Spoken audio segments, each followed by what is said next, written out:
Je reçois aujourd'hui dans le monde réel sur Géopolitique Profonde notre ami suisse, Oskar Freisinger, dont c'est le grand retour en France, l'ancien vice-président de l'UDC suisse, conseiller national, conseiller d'État valaisan, est à l'origine, en tant que parlementaire, de nombreuses initiatives populaires qui ont limité, au fil des années 2000-2010, les atteintes que l'oligarchie mondialiste a cherché à porter à la société suisse. Il est entre autres à l'initiative et le principal porte-parole de l'initiative populaire contre la construction des minarets. Aujourd'hui rangé des cadres du service politique actif, il se consacre exclusivement à ses activités de chroniqueur, traducteur et écrivain. Il nous revient aujourd'hui avec plusieurs ouvrages, dont le génial Animalia, fresque délirante, satire dystopie, digne d'Animal Farm de George Orwell. Vous êtes dans le monde réel de Géopolitique Profonde, générique.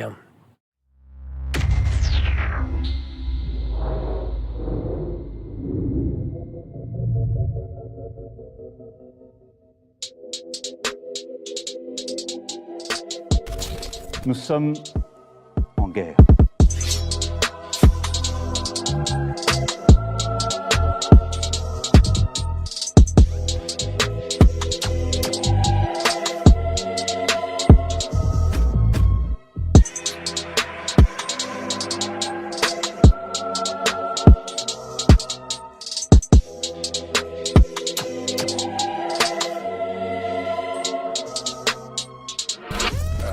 Il ne faut pas avoir peur.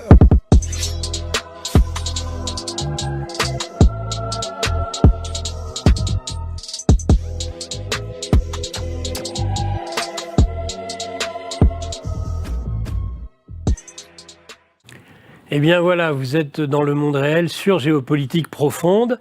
Nous nous retrouvons comme tous les samedis soirs avec un grand bonheur et je vous rappelle de ne pas oublier de vous abonner, si ce n'est déjà le cas, à cette revue des Géopolitiques Profondes. Vous y retrouvez toutes ces plumes, tous ces invités, en particulier ceux de Mike Borowski, qui vous réjouit de leur réinformation tous les soirs, lundi, mardi, jeudi, vendredi. Donc vous les retrouvez aussi dans ce magazine de Géopolitique Profonde, avec des articles très approfondis. Donc n'hésitez pas, abonnez-vous.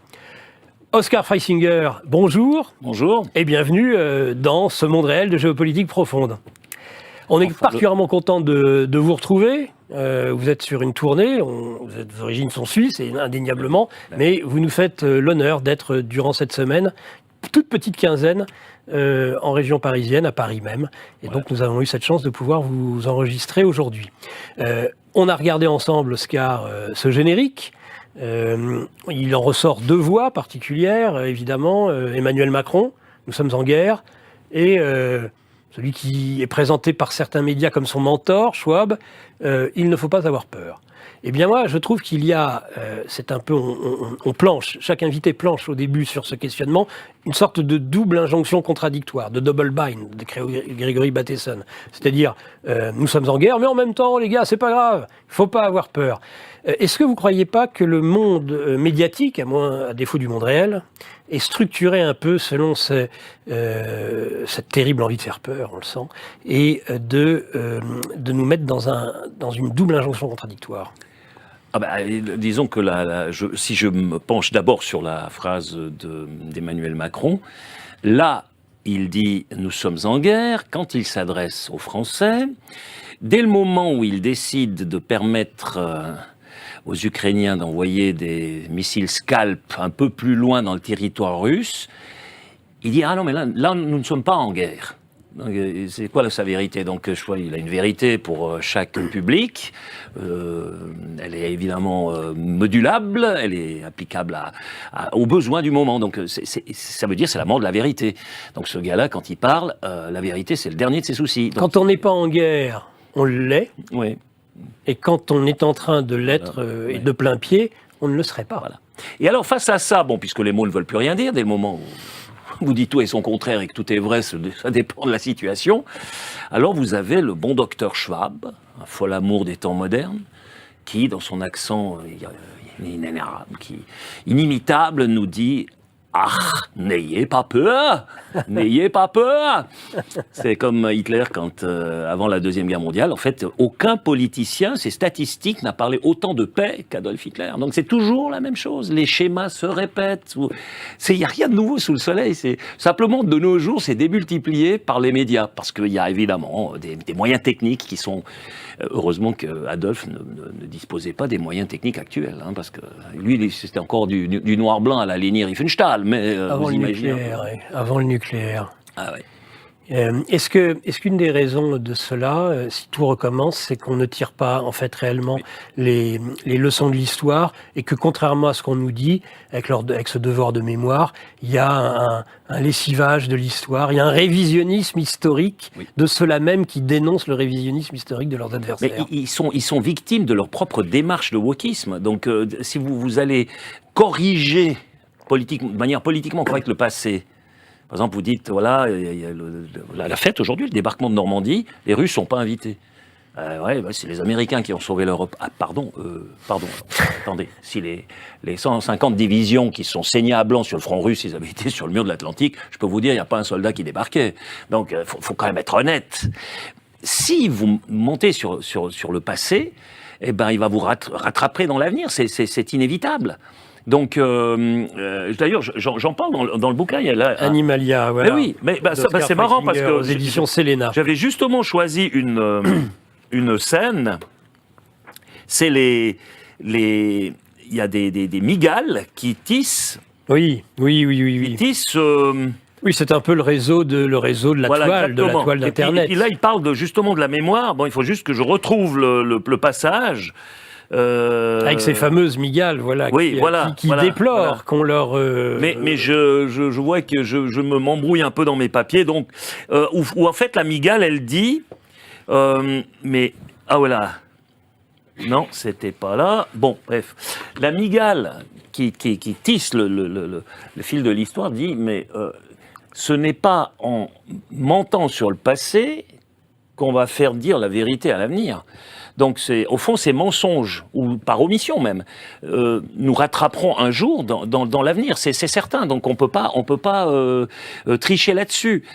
Et donc, ce que font ces gens-là, c'est que ils vont mentir sur le passé, finalement croire le passé trafiqué, ce qui leur fait prendre les mauvaises décisions dans l'instant présent. Donc, parce que si ces gens-là, par exemple, admettons les conseillers de Biden, avaient étudié 1812, avaient par exemple lu à leurs heures perdues Guerre et paix de Tolstoï, par exemple. Tout était assez bien expliqué là par Tolstoï. Avaient étudié 41-45 après donc cette fameuse opération Barbarossa. Eh bien, ils en auraient déduit certaines stratégies propres à l'art de guerre russe.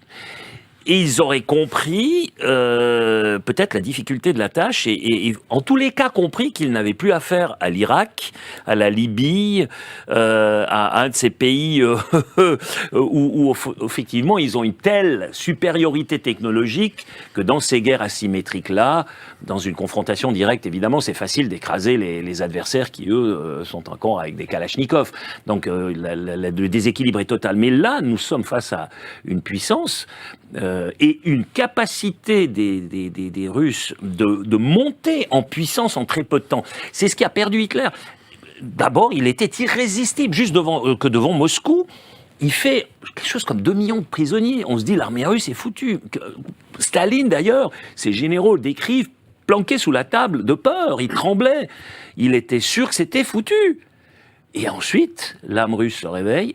Et qu'est-ce qu'il a fait à ce moment-là? C'est juste peut-être anecdotique, mais il a rassemblé les peuples, il a rassemblé le peuple russe derrière la Russie millénaire, orthodoxe, la Russie éternelle. Et c'est ça qui a fait que les foules ont marché et qu'il a sauvé la Russie. C'est pas le communisme qui l'a sauvé. Ah, bien sûr que non. C'est pas le communisme. Bien sûr que non. Mais alors, est-ce que ça, parce qu'il y a le fait de mentir, parce que Poutine, quand il parle de l'Occident, parle de l'empire du mensonge. Oui. Mentir aux autres, mais le pire, et c'est ce qui arrive aux Occidentaux de ce que vous êtes en train de dire, Oscar Freisinger, c'est qu'ils se mentent à eux-mêmes. Oui, Oui. Et ça, c'est le pire des mensonges. Ah non, mais oui, c'est stupide de croire ses propres mensonges, parce qu'on se les répète, mais et puis ça finit par se retourner contre celui qui ment. Parce qu'il y a un monde, qu'on le veuille ou non, on peut avoir décrété qu'on allait être dans une supra-réalité. Et il y a un texte, je ne sais pas si c'est Friedman ou quel est le politique américain qui avait sorti ça, qui a dit, attendez, à l'avenir, il n'y aura plus de réalité. Nous allons créer une réalité. Et ce sera celle-là qui sera déterminante, et vous finirez par la croire et vous y soumettre. Ouais, sauf que les Russes, eux, ils n'ont pas tout à fait compris ça de la même façon. Mais eux, ils se disent, non, mais nous, attendez, on a une réalité. Il y a là les Ukrainiens, il y a là les Occidentaux, il y a les missiles. Nous, on va faire l'analyse du terrain. Quels sont nos moyens? Comment on fait monter tout ça? Comment on organise? Et ils sont pratiques. Ils sont tout simplement, mais incroyablement pragmatiques. Et ils gagnent parce qu'ils ont compris que la guerre se gagne sur la logistique et pas sur je sais pas moi. Mais je pense que les gouvernements occidentaux se sont illusionnés. Ils pensaient s'adresser aux Russes comme ils s'adressent à leurs propres concitoyens. Absolument. Et ils arrivent à faire croire à leurs concitoyens qu'il fait nuit en plein soleil. Oui. Mais lorsque vous vous adressez à un pouvoir étranger auquel en plus vous ne voulez pas le plus grand bien, ça ne marche pas. Non. Ça ne marche pas parce que S'il fait nuit, il fait nuit. S'il fait jour, il fait jour. Point. Oui. Peut-être aussi, c'est culturel, j'imagine. Il y a toute une longue histoire où la Russie a été souvent attaquée, soit depuis l'Est, soit depuis l'Ouest. La Russie elle-même, pour ainsi dire, jamais... Il y a eu la parenthèse communiste qui a fait cette énorme Union soviétique. Mais si on prend, sinon, la Russie n'a jamais été un pays conquérant. Non. Les Chinois non plus, d'ailleurs. Et donc, mais par contre, ils ont été souvent conquis et souvent agressés. Alors, conquis par ceux qui venaient de l'extrême Est. Oui. Par contre, ils n'ont jamais été conquis par les attaques venant de l'Ouest. Et puis, il faut bien voir une chose, l'histoire se répète à un point qui est beaucoup plus important que ce qu'on peut croire si on regarde la chose de manière superficielle. Vous prenez la grande armée de Napoléon. Mais il y avait peut-être 200 000 Français. Les autres 300 000, c'était quoi? Des Prussiens, des Autrichiens, il y avait des Suisses, il y avait des Italiens, il y avait toute l'Europe, finalement. Et la même chose dans l'armée hitlérienne. Il y avait les Bulgares, les Roumains, il y avait des Wallons, des Français. Il y avait de tout. Il y avait toute l'Europe. Chaque fois, c'est l'Europe, derrière une bannière quelconque, qui s'en allait attaquer la Sainte-Russie. Donc, je veux dire... C'est quand même quelque chose à prendre en compte. Ils sont plantés 2 fois. Et on ne dit jamais 203. Et puis encore, attendez, soyons clairs. Hitler, au moins, disposait de la plus grande armée à ce moment-là, l'armée la plus puissante du monde. Au moins, il avait des moyens. Napoléon aussi, c'était la grande armée. C'était la plus grande armée qu'on ait jamais vue jusque-là. Alors que là, c'est ahurissant. Donc, il croyait travailler avec une sorte de sous-fifre qui, non mais tient pas la route du tout. C'est une sorte d'armée avec des Legos. Parce que c'est disparate, hein. Il y a différents types d'armes. Les gars, ils maîtrisent pas leur propre système.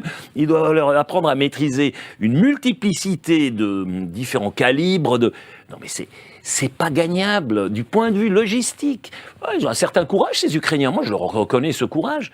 Je suis désolé pour le peuple ukrainien. Je suis désolé qu'autant de jeunes hommes sont décédés.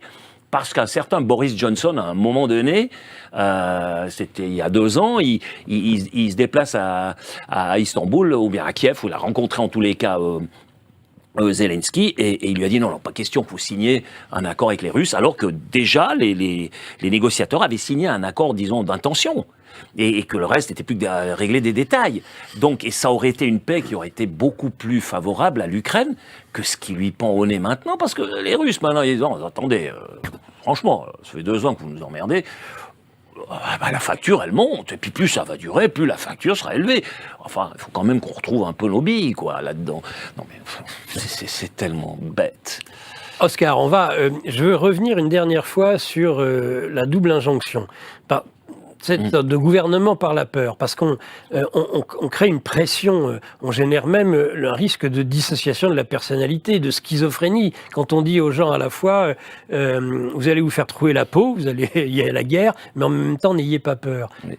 Est-ce que ça, on l'a eu avec la crise sanitaire, Oui. on l'a à diverses reprises. C'est quand même une façon, quand on voit l'incapacité qu'ont aujourd'hui nos concitoyens à se révolter, sérieusement, tout du moins, par rapport à ce qui leur est enduré. J'ai dit, il y a une technique, il y a une ingénierie sociale, il y a même une technique psychologique qui, si elle n'est pas efficace vis-à-vis de la Russie, est efficace contre leurs propres En Occident, en tous les cas, oui. On veut globaliser les pensées, on veut globaliser la pensée. Donc on peut le faire par le climat, on peut le faire par une pandémie, c'est global. Climat, c'est global. L'état de guerre qui devient, chez George Orwell, c'est assez montré, c'est un état de guerre constant. Donc ça, c'est des moyens où on arrive facilement à faire peur aux gens. Et sur la peur, évidemment, c'est irrationnel.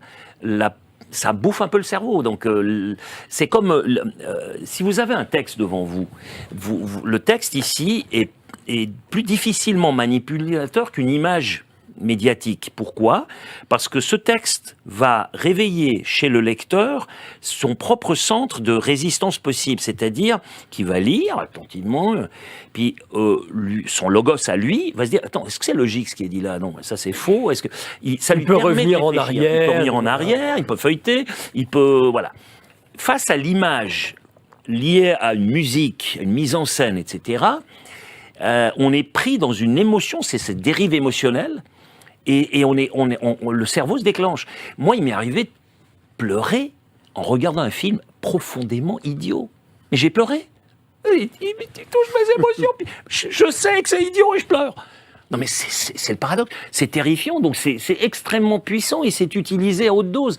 Alors je pense que j'ai vu, par exemple, j'ai publié quelques bouquins en Serbie, c'est aussi un peu le monde orthodoxe quand même, Oui. Et la Serbie, les gens, je vais au salon du livre de Belgrade, c'est bourré de monde, les jeunes encore lisent, la lecture y est encore pour quelque chose. Donc ici, évidemment, avec l'éducation moderne, où on a maintenant 50% d'illettrés qui, en fait, ils lisent le texte, ils comprennent les mots, ils ne comprennent pas le sens.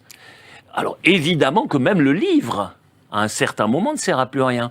Donc, bon, pour l'État, évidemment, c'est idéal, parce que des gens comme ça, évidemment, ils vont être doublement victimes de la dérive émotionnelle, puisqu'ils n'ont même plus l'instrument fondamental qui pourrait éventuellement résister au système. Et moi, j'étais prof pendant 30 ans. Je vois le niveau, combien il a baissé. J'ai vu des analyses qui disent que l'Occident, ces 15 dernières années, a perdu 10% de QI. Alors qu'en Extrême-Orient, il augmente, en Russie aussi. Dans les pays arabes, c'est pas non plus génial au niveau... c'est aussi en diminution. Mais chez nous, en Occident, en tout cas, il y a une très très grande perte. Mais qu'est-ce qu'on fait ? Je prends un autre exemple. Pourquoi les Russes gagnent la guerre actuellement ? Ils sont 140 millions. 140 millions. Ils forment chaque année 450 000 ingénieurs. Les Américains, ils sont 2 fois plus, la population même plus que 2 fois plus, sont 330 millions, quelque chose comme ça. Ils forment que 250 000 ingénieurs. Voilà. C'est vite dit qui gagne la guerre. Qui développe les meilleures armes ? Et les Russes sont en train d'amer le pion, même au niveau de la qualité, de la technicité des armes. Sur les systèmes antiaériens, sur les... Sur l'arme anti-aérienne, moi j'avais mangé avec Anatoly Karpov en 2015 à Moscou, une année après le Maïdan. Donc le champion du monde d'échecs. Ouais, champion du monde des échecs, mais il était membre de la Douma. Et il m'a expliqué, il m'a dit, je lui ai dit, comment tu imagines l'avenir ? Il dit, voilà ce qui va se passer, puis il y a une guerre avec les Américains qui aura lieu, on ne sait pas quand, il faut qu'on soit prêt. Je dis, mais comment ça, une guerre avec les Américains ? Il ne peut pas y avoir. Ils ont 6000, vous avez 6000 têtes nucléaires, ils en ont 4500. C'est la fin de la planète. Il dit, non, mais ce sera par proxy. Donc, Par proxy. Par personne interposée, par pays interposé. J'ai dit, mais où ? Alors, il y avait l'idée de dire, ça pourrait être le Kazakhstan, mais c'est moins important. Mais le Kazakhstan, ça a eu lieu, mais ils ont réussi à bloquer. Les Russes sont venus tout de suite et ils ont aidé. Oui, ils ont essayé un peu partout, la Géorgie. La Géorgie, voilà. Et il m'a dit, mais par contre, le morceau, le morceau de filet, là, le gros morceau, c'est l'Ukraine. Et ça, on va pas pouvoir éviter. À un certain moment, les Américains veulent cette guerre. Puis je dis, mais pourquoi est-ce qu'ils veulent cette guerre ? Pourquoi est-ce qu'ils veulent absolument cette guerre ? Enfin, pourquoi l'Ukraine, ça serait un pont idéal entre les deux cultures. Ça serait ce pont-là qui permettrait de réaliser cette vision du général de Gaulle d'une Europe, d'une Eurasie entre l'Oural et l'Atlantique. Ça serait fabuleux. Il dit, ah mais ça, les Américains ne veulent pas. Les Américains, ils veulent éviter que les Allemands et les Russes se mettent ensemble, ils veulent absolument éviter que s'entendent, parce que ça créerait un espace économique qui serait une énorme concurrence pour les Américains. Entre l'industrie allemande et puis les ressources. Évidemment. Par contre, ça aurait aussi pu être un partenaire pour les Américains. Pourquoi toujours travailler dans le négatif ? Bon, ça c'était la première chose. Et puis il dit, mais par contre, nous on est bien conscients d'une chose, c'est que l'ennemi principal que craignent les Américains, c'est les Chinois. Je dis, oui, mais alors, si c'est les Chinois, pourquoi ils feraient la guerre contre vous ? Il dit, c'est simple. Nous avons les matières premières. S'ils arrivent à faire ici ce qu'ils ont fait avec le Maïdan, le même, c'est ces révolutions de toutes les couleurs. Ensuite, ils filettent le pays.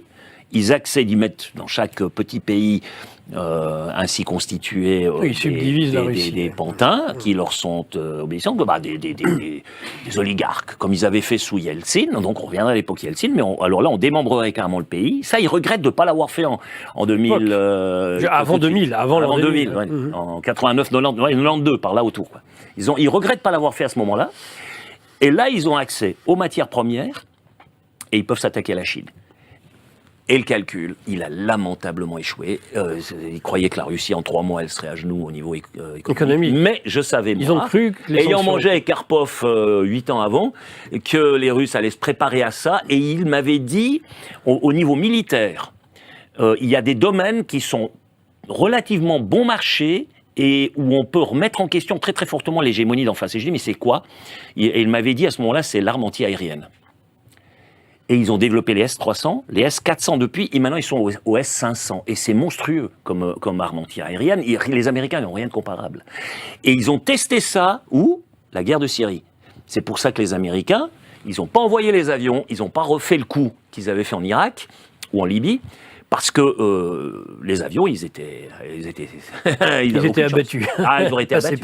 Et ils ont envoyé des cruise missiles un jour, là, et sur les 40 missiles qu'ils ont envoyés ce jour-là, il y avait les porte-missiles britanniques, les français et le porte-avions américain devant les côtes libanaises. Ça a été dans les années, là, 15, par là autour. Et ils ont envoyé 40 missiles, il y en a 38 qui ont été abattus, 2 qui ont touché leur cible. Ils se sont retirés, ils n'ont pas envoyé les avions. Et ce jour-là, l'hégémonie américaine a été rompue. Et c'est marrant parce que c'est très tôt, c'est bien avant la guerre d'Ukraine.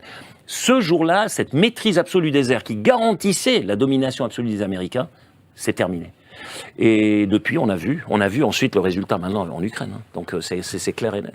Alors Oscar Freisinger, on va petit à petit arriver vers Animalia, vers cette dystopie qui ne concerne pas comme Animal Farm de Orwell l'Union soviétique. Non. Inversion des pôles oblige, c'est l'Occident cette fois-ci qui va être visé. Mais auparavant, parmi votre action politique durant 15-20 ans en Suisse à de très haut niveau, puisque l'Union du Centre, l'UDC, c'est le premier parti suisse, premier ou second parti selon les élections. En tout cas, c'est le premier parti suisse. Et vous avez même donc eu des fonctions exécutives. C'est-à-dire que on disait longtemps que l'UDC avait réussi là où le Front National avait échoué. Ça a longtemps été le cas. Ça l'est toujours d'ailleurs, puisque le Front National, même Rassemblement National, n'a pas encore accédé au pouvoir. Bon, c'est peut-être une question de temps maintenant, mais en tout cas, c'est comme ça. Donc vous avez été aux affaires. Oscar Freisinger, votre parti a été aux affaires. Vous avez un système particulier en Suisse, entre autres cette fameuse démocratie directe, les votations, initiative ou référendum, on va y revenir. En 2016, vous commettez un livre, Le Remède suisse. Oui. Donc, je suppose, remède à cet Occident malade, justement, ou à cette Europe malade, par rapport à l'Union européenne, par rapport au carcan fédéral européen. Est-ce que vous voulez nous en parler ? Et est-ce que vous croyez encore aujourd'hui, donc vous allez pouvoir avoir le temps de développer, vous croyez toujours en ce remède suisse ? J'y crois toujours, mais j'esquisse aussi dans le livre quel est le seul péril que pourrait subir ce système. Mais si je prends le système et ses vertus, c'est comme un coucou suisse. Il y a des rouages, et ça fonctionne, l'oiseau qui sort, pop, pop, ça fonctionne, c'est un rouage parfaitement huilé, avec check and balance, des équilibrages, c'est autoréparateur. Et moi, je dis au début du bouquin que c'est carrément un système métaphysique. D'ailleurs, Antigone chez les Helvètes. Donc, on se réfère à la nature et aux lois de la nature. Parce que qui est-ce qui a créé ce système ? C'est pas une aristocratie, ça n'a pas été créé par des intellectuels, ça a été créé par des paysans qui, à un certain moment, se sont réunis et ils se sont fait des promesses, ils ont fait un serment, ils ont prononcé un serment d'assistance mutuelle, de ne jamais subir des juges extérieurs qui viendraient juger de ce qu'ils font chez eux. Donc ce désir de liberté a marqué la Confédération suisse dès les débuts, quand les 3 premiers cantons se sont formés en confédération.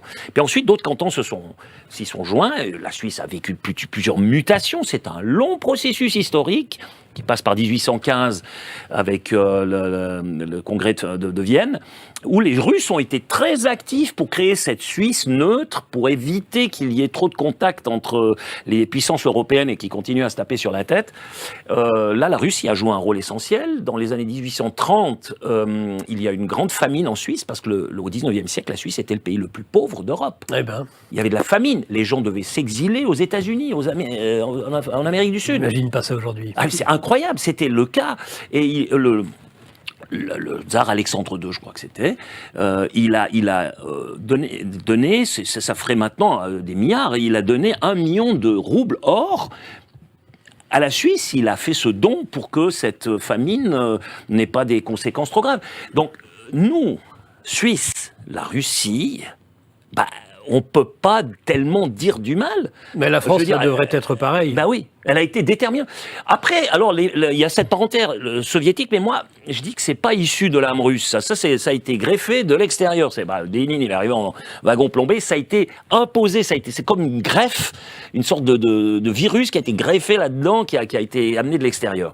Mais sinon, sur le reste, eh bien, même depuis que le communisme est tombé, en quoi la Russie a-t-elle été néfaste pour la Suisse ? En rien du tout. Par contre, les anglo-saxons, ouais alors.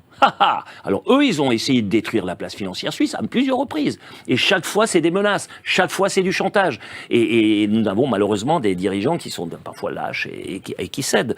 Mais c'est beaucoup plus les Américains qui ont nui au système suisse que les Russes. Mais alors, vous avez des dirigeants lâches. Mais vous avez un système qui pourtant pourrait être un remède. Pourquoi ? Alors, vous avez en France une sorte de lointains descendants de Louis XIV, parce qu'en fait, le système n'a pas changé fondamentalement. Vous passez à Robespierre, il reste, les Jacobins, ils restent centralisateurs, ils ont détruit les régions, ils ont créé les départements, etc. C'est toujours très centralisateur.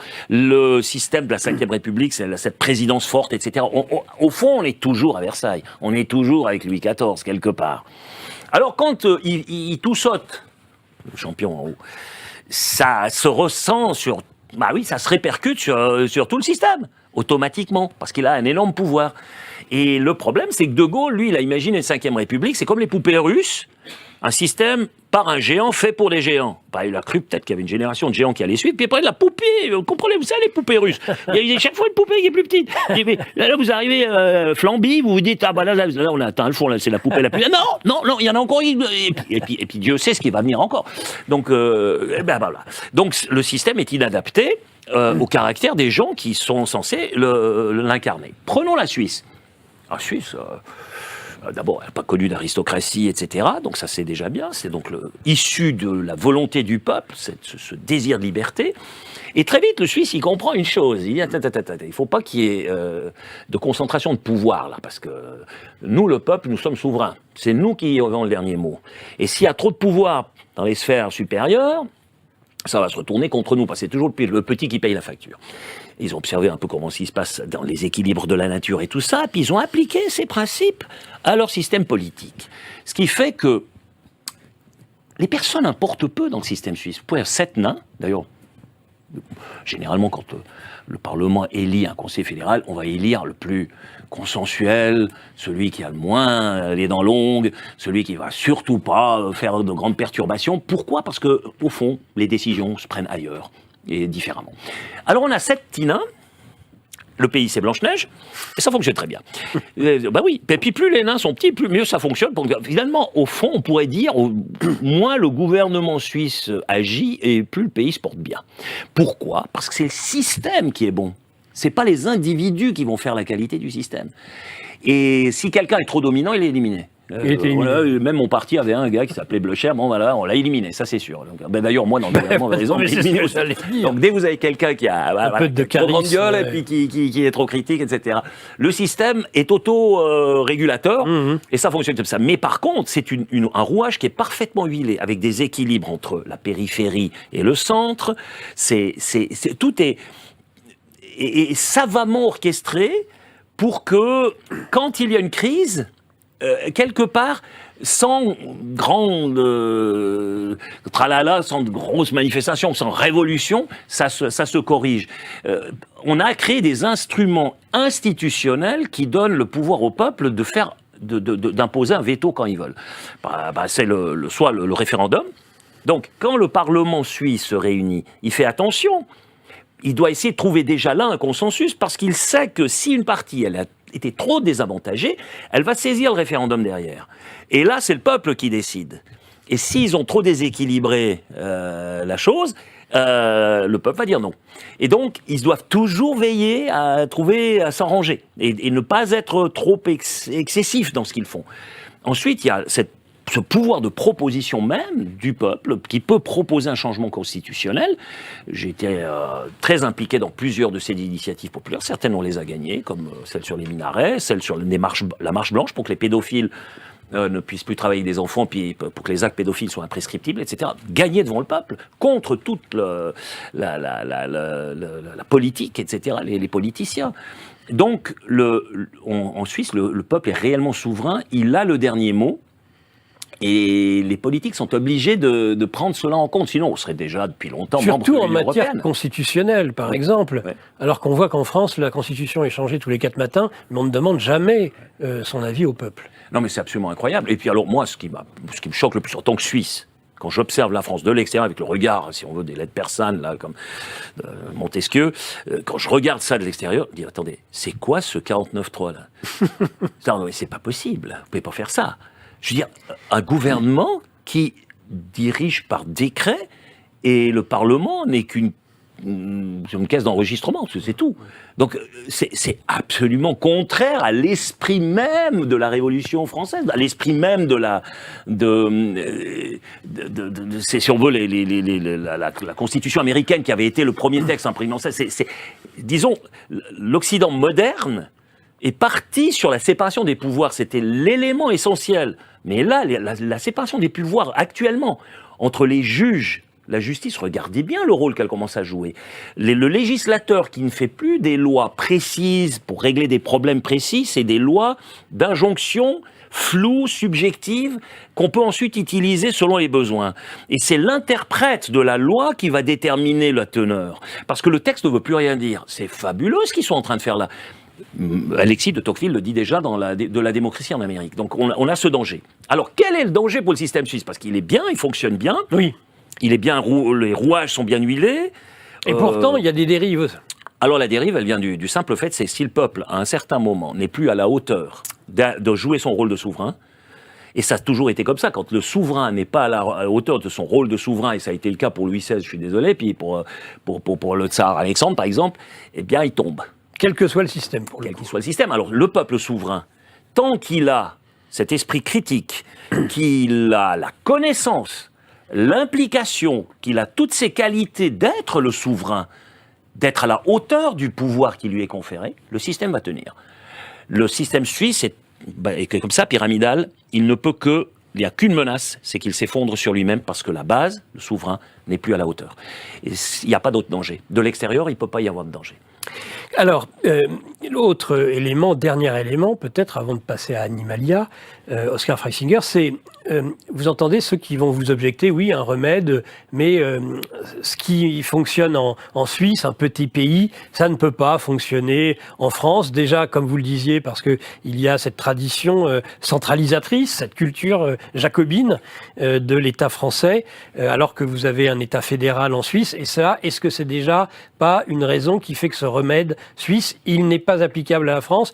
moi j'ai eu cette impression que les pays qui ont développé une démocratie directe digne de ce nom sont en général des puissances fédérales. L'Italie, les États-Unis sur la côte ouest américaine, les grandes villes allemandes, ce sont des pays qui ont déjà qui sont déjà plutôt décentralisés, à l'inverse de la France. Et pourtant, il y a des gens en France qui espèrent dans la démocratie directe appliquée à notre pays. Ça, vous y croyez? Vous croyez que c'est un remède ou vous pensez que c'est une illusion? Je pensais à un remède principalement pour l'organisation future, quand l'Union européenne se sera effondrée, l'organisation future de l'Europe. Si vous imaginez que chaque pays, comme les cantons suisses, reste souverain sur pas mal de domaines politiques, parce que nous, le canton, moi j'étais conseiller d'État, responsable de la sécurité de l'école, de la formation. Je n'étais pas simplement une courroie de transmission, j'étais souverain cantonal, je dirigeais l'école valaisanne, qui est une école sui generis, donc qui fonctionne selon ses propres règles. Il y a 26 systèmes scolaires. Il y a ensuite, on essaye d'harmoniser les choses, il y a toujours une harmonisation, mais quand même, la sécurité aussi, la police cantonale, elle était souveraine. J'étais souverainement responsable de la sécurité de mes concitoyens dans les limites de son canton. Alors imaginons maintenant, au niveau de l'Europe, pour maintenir cette incroyable richesse que constitue la diversité de l'Europe. Vous avez un Grec, un Français, un Allemand, les Suédois. Non mais c'est énorme, c'est comme la Suisse, mais en grand. Et vous appliquez là-dessus un système fédéral, confédéral comme nous, où les pays gardent leur initiative. Les Français, s'ils veulent rester un peu royalistes, plus royalistes que le roi, et puis continuer à être centralisateurs, c'est pas un problème, ils peuvent le faire à l'intérieur. Mais on trouve un moyen confédéral de gérer cette Europe des nations. Ça, c'est une possibilité que je peux concevoir, avec une tête qui n'est pas trop puissante, comme le système suisse, là, les sept... L'inverse de l'Europe de Macron. Ah ouais, et puis l'inverse de ce que fait actuellement la von der Leyen. Donc elle s'arroge des pouvoirs et des décisions qui ne sont pas du tout de son ressort. C'est pas ce qui a été voulu. Ou bien on prend la Cour européenne qui a la Cour des droits de l'homme, par exemple, qui vient de dire à la Suisse, on vous condamne, vous en faites pas assez au niveau écologique. Attendez, vous avez déjà vu les Suisses trier les ordures? Ou bien, je vous dis, il y a pas un papier carambar à côté, hein. Ça, et on vient nous dire qu'on fait pas assez. Attendez, c'est vraiment se foutre de la gueule du monde.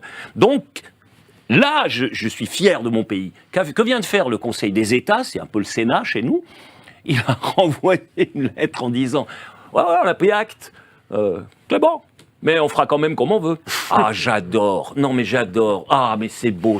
Ça, c'est beau. Par contre, là où ils n'ont pas été forts, c'est quand ils organisent cette fameuse conférence qui aura lieu maintenant au Bürgenstock, là, près de Lucerne, enfin, c'est dans le canton de Nidwald, et où on invite, finalement, ça va se terminer, vous verrez. Il y aura les pays de l'OTAN, et puis les affiliés, et puis les Ukrainiens, et puis personne d'autre. Mais vous ne pouvez pas obtenir une paix en faisant ça. Donc, la Suisse...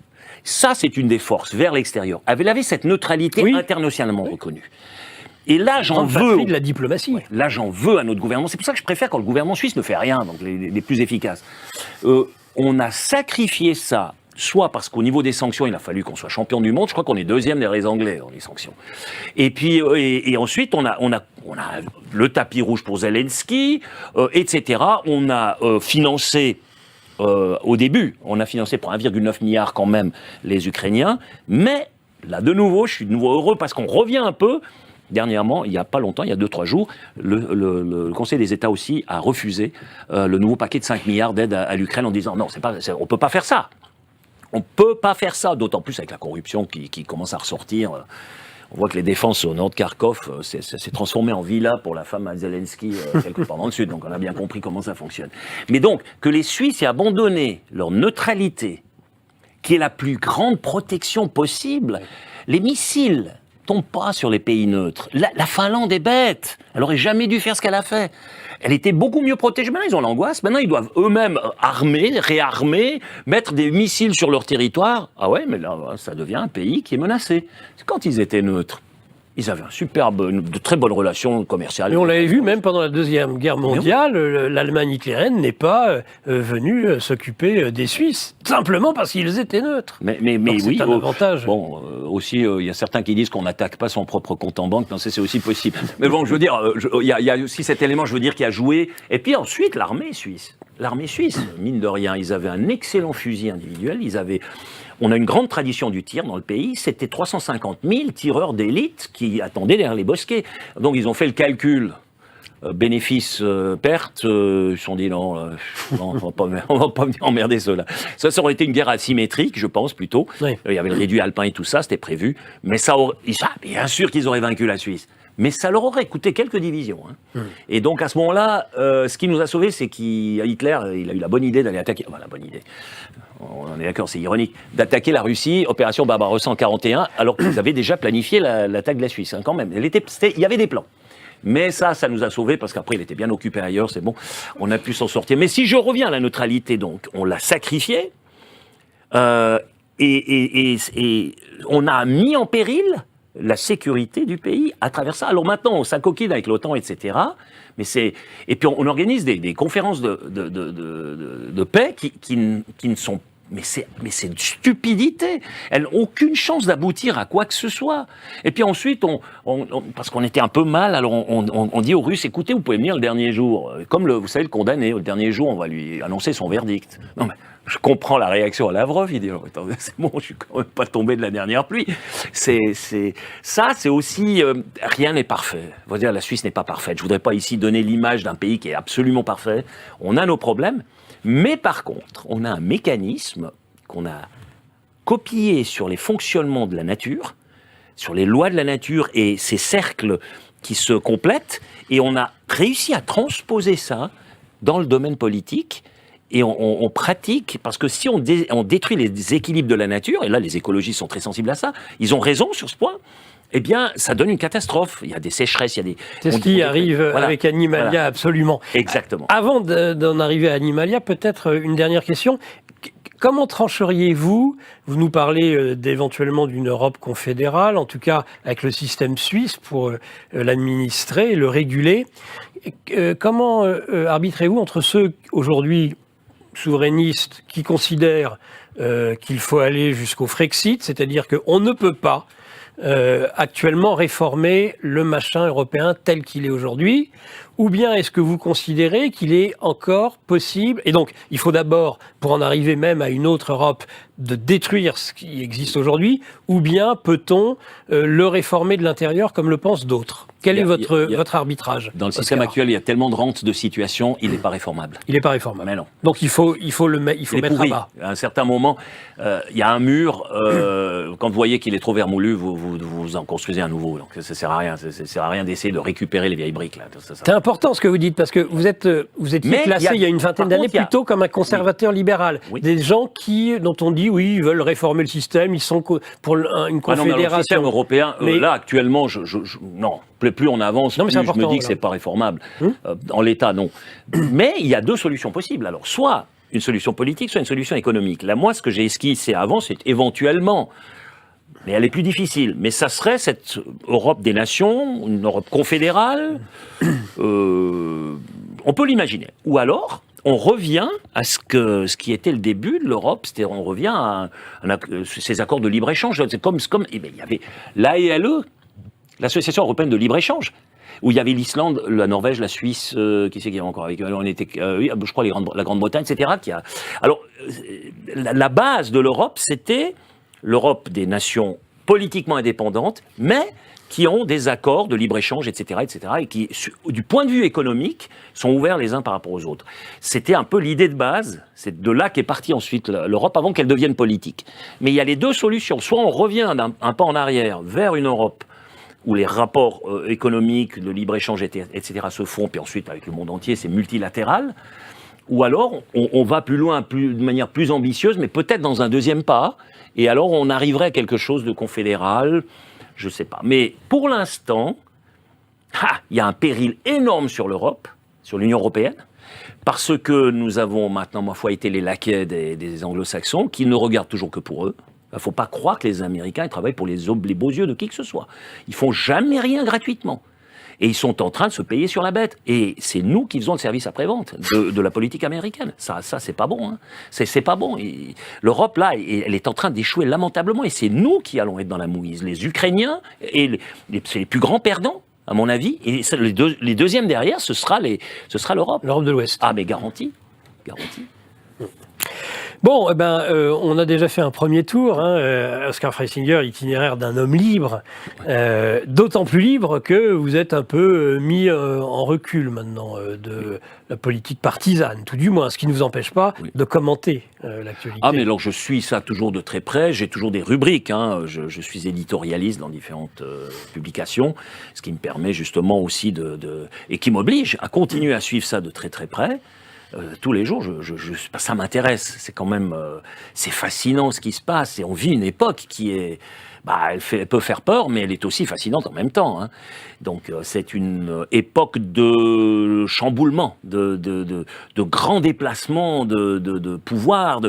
Je pense que les Américains auront de la peine à maintenir leur position hégémonique, et puis la gouvernance mondiale du dollar, du roi dollar, c'est fini, hein, c'est en cours, c'est inéluctable. Parce que les pays du Sud, maintenant, ils ont compris, et ils ont compris d'autant plus cette faiblesse européenne, occidentale, plus large, à travers ce qui se passe à Gaza. On ne va pas encore rentrer dans ce sujet-là, mais quand ils voient le 2 poids 2 mesures, ils voient comment ça se passe. On peut en dire quelques mots. Et comment on voit ces traités d'information sur la Russie. Et là, les pays du Sud, ils ont compris. Ils ont saisi l'hypocrisie, finalement, des tartuffes que nous sommes devenus. Nous sommes des tartuffes. Constamment, nous venons avec les ressentiments, les valeurs que nous défendons par rapport à cet empire du mal. Ouais, mais quand il s'agit de Gaza et que c'est les Palestiniens qui sont éradiqués, quand l'ancienne victime devient bourreau, et ma foi, il y avait un peuple élu, il l'a perdu en 1945, un deuxième peuple élu qui en est sorti vainqueur, et les peuples élus finissent toujours par commettre les mêmes exactions. Non mais je veux dire, c'est incroyable combien l'histoire, quand on ne veut pas tirer les leçons, elle se répète, c'est terrible. Avec une grande ironie. Ah, mais non mais ça me désole quelque part, c'est pas possible. Quand vous êtes les descendants des gens qui sont fait gazer à Auschwitz, vous ne faites pas ce que vous êtes en train de faire là-bas. Moi je suis un pro-Israël, j'ai fait beaucoup d'interventions au Parlement, mais pro-Israël. Vous l'avez été, oui. Mais oui, complètement aujourd'hui. Je défends les Israéliens, mais toujours, je n'ai pas rien à contre. Mais ça, c'est pas possible. Comme j'aime à le dire, un homme, ça s'empêche, un pays aussi, ça s'empêche. Il y a des choses qu'on ne fait pas, il y a des limites. Et là, c'est no limits, mais ça va coûter cher à Israël. Alors maintenant, j'entends même, c'est tout récent, qu'ils veulent attaquer le sud du Liban, attaquer le Hezbollah. Alors là, non, attendez. Évidemment que ça arrange Netanyahou, l'élargissement de cette guerre. Mais ça n'arrange pas nécessairement les Américains, parce que là, ils vont se retrouver dans la mouise, et puis les Russes, eux, ils rigolent. Alors eux, ils rigolent, les Chinois aussi, c'est sûr, c'est certain. Ouais, on revient sur des poupées russes où chacun tient chacun, les Ukrainiens, les Européens, les Américains, un chantage multiple. Et Israël, en tout cas dans sa version Netanyahou ultra-sioniste. Les Européens, donc les Ukrainiens sont otages des Européens, les Européens sont otages des Américains, les Américains sont otages, si on veut, des sionistes, disons-le comme ça, d'Israël. Mais c'est pas une relation saine entre des États. Alors, après, on peut aimer Poutine ou pas, mais quand j'entends son discours, j'écoute ce qu'il dit. Sans faire dans l'anti-Poutine primaire, j'écoute réellement ce qu'il dit. Oui, parce qu'alors en France, on dit que les poutinolates sont fascinés par la force, sont fascinés par la puissance. Quand j'entends un Suisse qui, justement, est très prudent vis-à-vis de l'autorité et de la puissance, ça me fait doucement rire. Oui, je ne vais pas m'occuper de la gestion interne, mais je prends juste son discours, qu'il répète d'ailleurs dans ses différents colloques qu'il organise, il va prochainement de nouveau en faire un, et qui dit « L'avenir du monde, c'est le multilatéralisme. C'est des pays qui peuvent garder leur âme, leur propre tradition, etc. Ce n'est pas la globalisation, ce n'est pas cet aplatissement de la culture générale, c'est que chacun garde son âme, chacun garde ses particularités, mais tout le monde peut négocier avec tout le monde les yeux dans les yeux à égalité, à hauteur de vue. » Alors je peux vous dire que l'Afrique de l'Ouest, eux, ils ont capté le message. D'ailleurs, vous voyez, ils sont en train de se libérer de l'ancienne force coloniale et les Français sont en train de perdre pied complètement en Afrique. Parce que le franc et CFA, c'était une sombre arnaque quand même. Hein. Donc, c'était du néocolonialisme. Ça, c'est pas un rapport les yeux dans les yeux à même hauteur de vue. Et c'est ce que demandent maintenant les Africains. À raison. A raison. Voilà. Bon, ben justement, on est en Afrique, on y reste. On l'a fait, Avec Animalia, ça tombe bien. Pour tuiler, c'est parfait. Cette seconde partie d'émission maintenant, Animalia, Oscar Freisinger aux éditions Selena. Vous l'écrivez durant ces années de confinement. Oui, c'était en 2021. Il y avait cette incroyable... un truc qu'on n'aurait pas imaginé encore quelques semaines avant. On aurait raconté 2 semaines avant que tout ça démarre, cette crise sanitaire. J'aurais pas cru. J'aurais dit, ok, ça c'est bon pour un bouquin de science-fiction.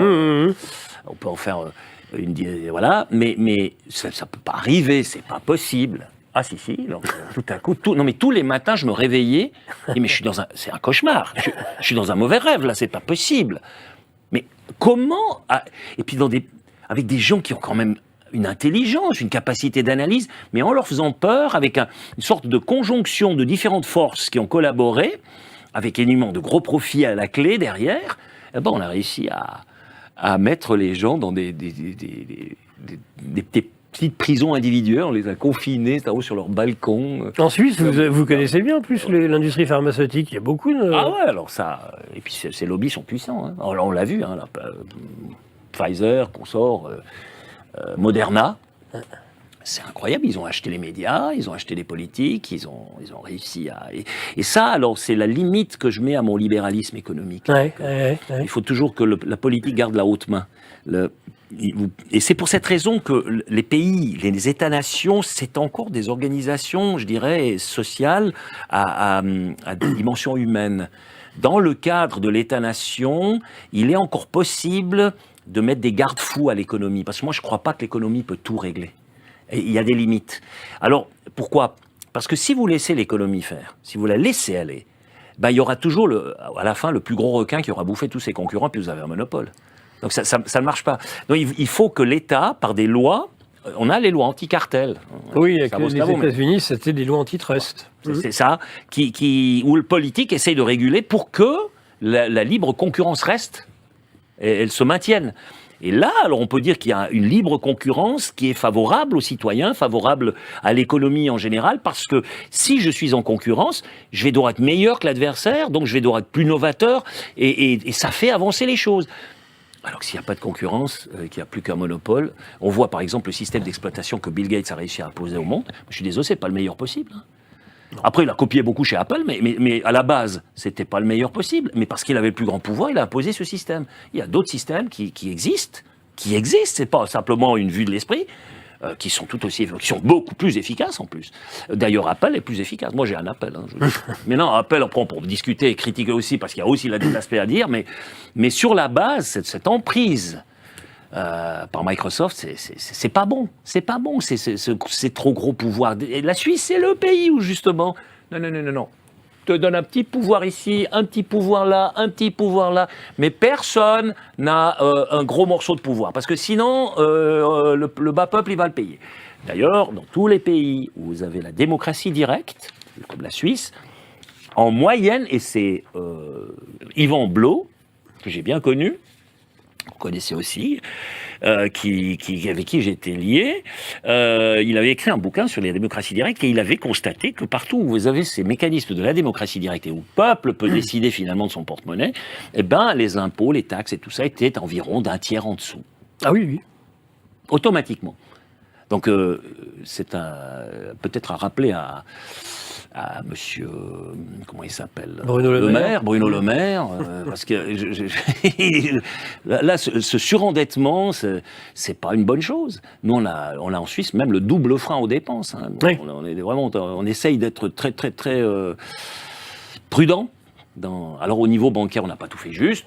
Parfois, ça, c'est les banques, mais là, il n'y a pas eu que du... Non, mais la Suisse n'est pas... on n'est pas au-dessus de tout soupçon, il faut quand même reconnaître, il y a aussi des erreurs. Allez, Oscar, on plante le décor d'Animalia. Oui. C'est la jungle africaine. Il y a un petit peu comme un système suisse dans un village suisse. Les animaux, une fois l'an, vont se réunir. Il y a un arbre à palabre. Qui est un immense arbre, un capoquier, c'est bien ça. Oui. Et puis, ils se réunissent dans un endroit qui est une sorte de cimetière, qui est le cimetière des éléphants. Et c'est en Afrique.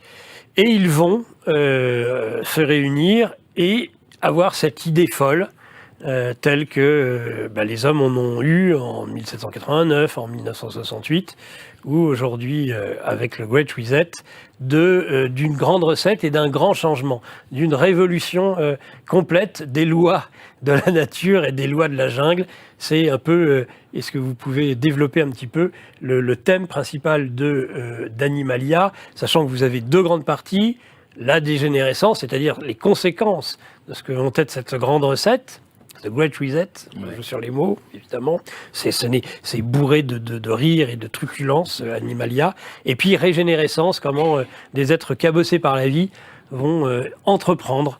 On va pas divulgacher, on va pas spoiler le fin du livre.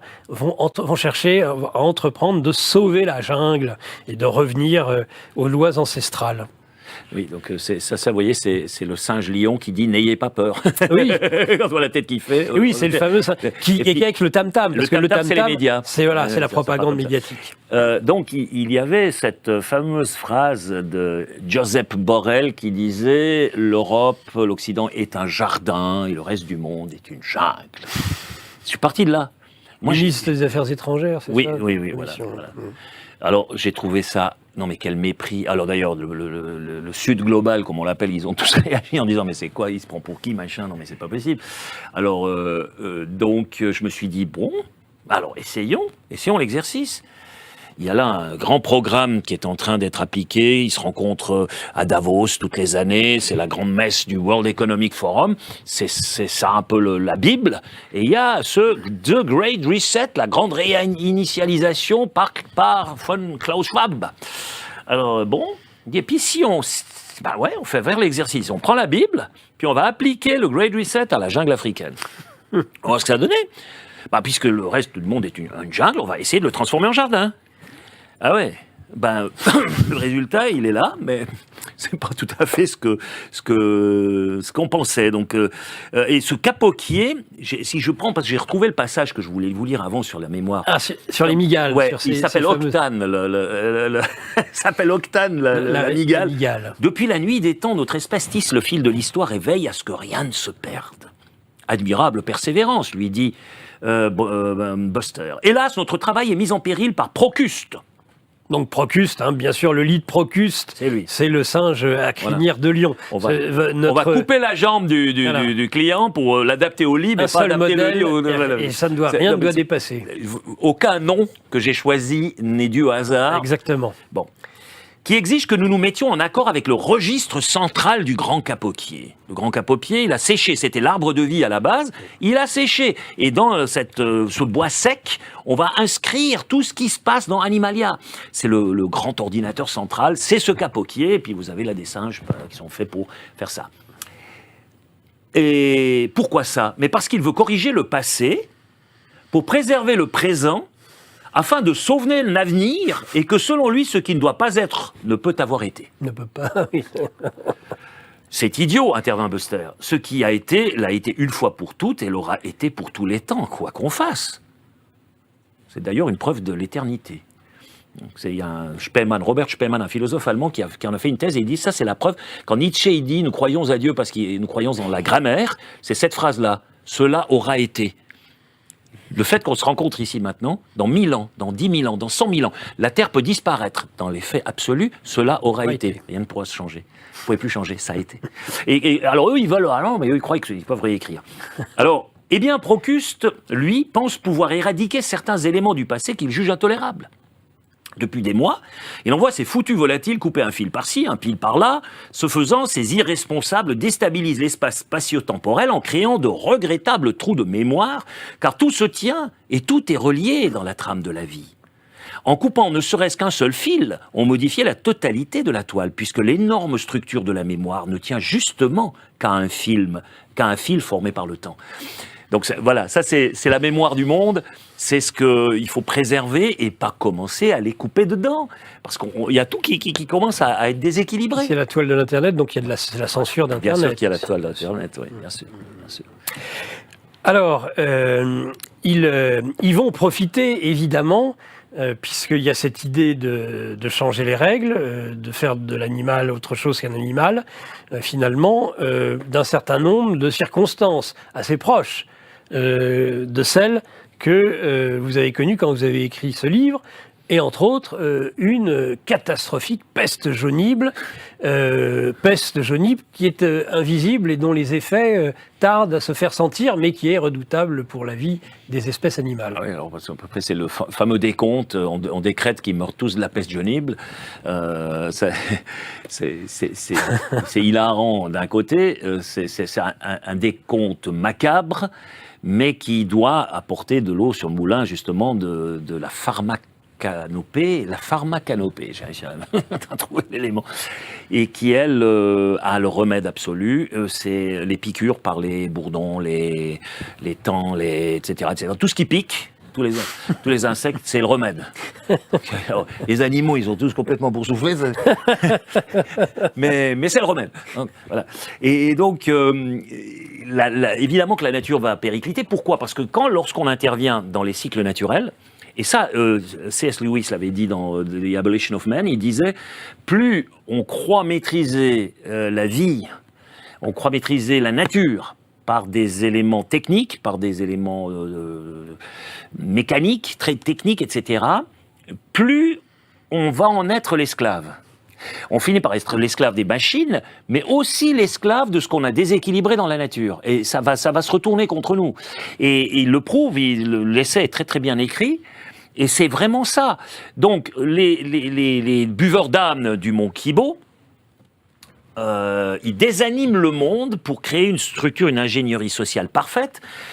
Ils ne prennent pas en compte que le monde, par définition, est relatif. Il n'est pas parfait. Et c'est quoi la perfection dans ce monde ? La seule perfection, c'est finalement son imperfection. Mais que, par contre, ces mécanismes fonctionnent comme un rouage parfait, comme le système suisse. Donc, il s'est inspiré de la nature, des cycles de la nature. Et eux vont intervenir là-dedans, mais de manière à tel point irresponsable, à tel point idéologique. Leur idéal, leur ingénierie est tellement éloignée de la réalité qu'elle finit par créer des déséquilibres et cette jungle, au lieu de devenir un jardin, va devenir un désert. Un désert. Ouais. C'est la sécheresse du cœur aussi. J'ai écrit une chanson en Beauvalaisan, ça me fait penser, parce que vous avez Ali qui se balade dans le désert et puis arrive une tempête de sable et il est désespéré, que faire ? Il voit une lampe. Alors il frotte, il y a l'esprit de la lampe qui sort, le bleu là, dans Aladdin, et qui lui dit, tu as 3 souhaits. Alors, il dit, écoute, je veux avoir des jambes, des longues jambes, pour échapper. Ah bon, d'accord. Hop, il a des longues jambes. Je veux avoir une peau qui résiste au sable, parce que ce sable, ça va être terrible. Hein. Ok, il lui fait ça. Et puis, je veux pouvoir vivre longtemps dans le désert, des semaines s'il faut, sans boire, hein, parce que ça va être terrible. Ok, il est transformé en chameau. Alors bon, il est là, il est désespéré. Non, je suis chameau, là.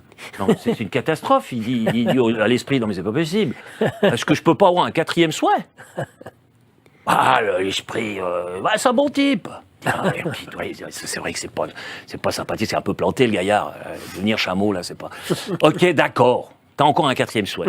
Et c'est là que le chameau, il dit, je veux que la terre entière devienne un désert, comme ça, ce seront les chameaux qui gouverneront dorénavant. Eh bien, on en est là. On a les chameaux qui sont en train de transformer le monde en désert pour finalement régner sur le néant. C'est à peu près ça ce qui se passe dans le bouquin, quoi. Quelque part, tout se déglingue. Et les animaux, au lieu d'être heureux, parce que les bonnes intentions, on sait, c'est le chemin de l'enfer qui en est tapissé, ces déséquilibres vont finalement rendre tout le monde malheureux. Le taux de mortalité va réellement augmenter, mais pas nécessairement pour la raison qu'on invoque. et tout le monde est dans la mouise. Ça, c'est la première partie. Expliquez-nous dans cette dégénérescence un petit peu quelles sont ces lois qui sont appliquées, parce qu'on va y retrouver nos plaies, nos 10 plaies occidentales. Je vais voir. Mais en résumé, qu'est-ce qu'on cherche à appliquer ici?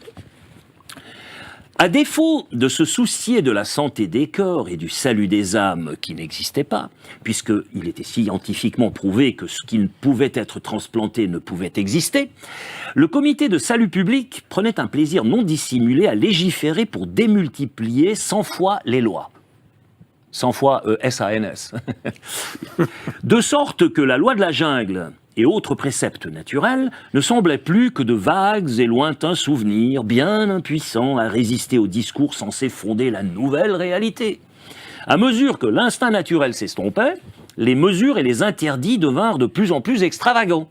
Ainsi, on tenta d'engraisser les lions en leur imposant de brouter librement en des endroits où l'herbe était la plus toffue, néologisme destiné à rendre l'herbe plus verte et la plante plus grasse. Alors que dans le cadre de l'ordre ancien, les forts d'instinct se bouffaient entre eux lorsque les faibles venaient à manquer, voilà qu'Avachi et faméliques, ils se contentaient de compter fleurettes à des herbettes que la sécheresse faisait tomber en poussière et que seul leur nom rendait juteuses. Partiellement édentés, ils ruminaient le souvenir du temps où la savane était un formidable garde-manger de protéines animales, gambadant joyeusement sous un soleil clément. Tempi passati. Désormais, ayant perdu le goût du gnou, les fauves avaient perdu le goût de tout. Désorientés par les innombrables directives des législateurs, leur vie n'avait plus de direction. Et plus on a de directives, moins il y a de direction. Voilà. Ça, c'est par exemple une évocation, entre autres, de ce que a signifié le Great Reset. Mais sinon, on y retrouve tout. On y retrouve le woke, on y retrouve le LGBT. Un court extrait ici, peut-être, pour illustrer encore d'une deuxième, et puis je m'arrête là. La harde traditionnelle, le troupeau, les liens sociaux à l'intérieur du clan, la hiérarchie de la meute, pérorait-il, tout cela doit se dissoudre désormais dans une saine solitude donnant soif d'adhérer à un collectif plus vaste, comme le bloc de sel plongé dans l'eau en se décomposant fait perdre à l'onde sa vertu désaltérante pour susciter une soif brûlante et inextinguible. Il a bien choisi son image.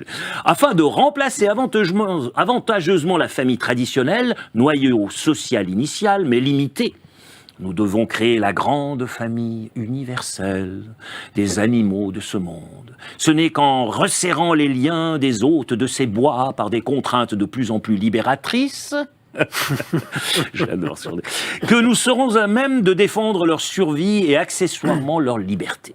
Chaque animal confiné sera considéré comme une cellule indépendante et autonome à isoler en commun, de sorte que toutes les cellules puissent dysfonctionner ensemble en préservant néanmoins leur liberté cellulaire propre. C'est ça, quand l'esprit il commence à déconner, eh bien on en arrive à ça. Et puis c'est à peine exagéré par rapport à ce qu'ils ont fait. C'est mai 68 déjà. Oui, bien sûr, là ça a commencé. La suite. Ouais, puis ça a été... Et alors vous dites, il y a mai 68 qui s'est diffusé petit à petit en tant qu'idéologie mortifère, et il a fallu attendre 2020, et ce que l'on sait, pour que tout soit saisi et pour que tout d'un coup ça accélère très vite. Mais au moins mai 68 avait encore, je veux dire, moi, je suis né en 60, donc évidemment que j'étais un peu trop jeune, je suis déjà un post-68 ans, mais quand même, j'ai eu 18 ans, 10 ans après mai 68, donc c'était encore très très présent, très fort. Et moi-même, j'étais très à gauche et très fleur dans les cheveux. Puis, ah oui, à l'époque, on imagine. Au Vietnam et puis tout ça. Quoi. On n'imagine pas Oscar Freisinger à 18 ans, oui. Gamin, j'étais à gauche, adolescent, j'étais à gauche. Et après, j'ai commencé à payer des impôts, là, j'ai changé. Mais jusque-là, disons que ça allait. Et, mais au moins, ils avaient un côté sympathique. Je veux dire, ouais, faut sauver les arbres. Ils ne voulaient pas nécessairement, à ce moment-là, sauver la planète. Donc, ils se contentaient, disons, à rénaturer les ruisseaux, les arbres, et puis les petites fleurs, et puis faites l'amour, mais pas la guerre. Écoutez, ça allait, donc bon, il y avait aussi des côtés un peu plus pernicieux. Dès le moment où c'est Dany Rouge qui prend la manœuvre, il faut se dire que, bon, on prend, par exemple, au niveau de la pédocriminalité, c'est peut-être pas tout à fait ça, mais bon. Et maintenant, ce que sont devenus les Verts, alors là, alors vous prenez Madame Baerbock, la ministre verte des Affaires étrangères allemandes, qui arrive à la conclusion extraordinaire, donc c'est une preuve vraiment un intellect illuminé qui dit, en fait, la guerre, c'est la continuation de la paix par d'autres moyens. Bien sûr. Ah ouais, attendez, c'est ahurissant. Et donc, on envoie des tanks, des Léopard 2, des tanks allemands, dans les plaines ukrainiennes. Alors, il y a eu 3 batailles de Kharkov durant la Deuxième Guerre mondiale. C'est les hauts lieux de ces batailles. Et les Allemands qui renvoient des tanks qui font, évidemment, ils ont le même destin que les tanks de jadis, alors que les tanks allemands étaient de grande qualité, mais face aux Russes, les Russes, ils ont la logistique pour eux, quoi. On envoie ça là-bas au nom de la paix. J'envoie des armes, plus on envoie d'armes aux Russes, plus on est garanti d'avoir la paix. D'accord. Je ne comprends pas cette logique. Et si encore elle envoyait des tanks électriques, mais c'est du diesel. Ah non, ça va pas. Non, c'est très mauvais pour le réchauffement climatique. Ça, c'est vert, ça, c'est écolo. Alors, je vais vous dire, moi, je suis un écolo. Alors, vraiment, quand quelqu'un m'a dit hier que j'étais écolo, oui. Alors, comparé à elle, mais moi, je suis le parangon de l'écologie. De toute façon, Animalia, c'est la preuve que, justement, dans cette mise en abîme entre l'homme et l'animal, d'une fibre écolo. Mais qui n'a évidemment rien à voir avec l'écolo idéologique que nous vivons. Ah non, l'écologie, ça se vit au quotidien. Je n'y viendrai pas.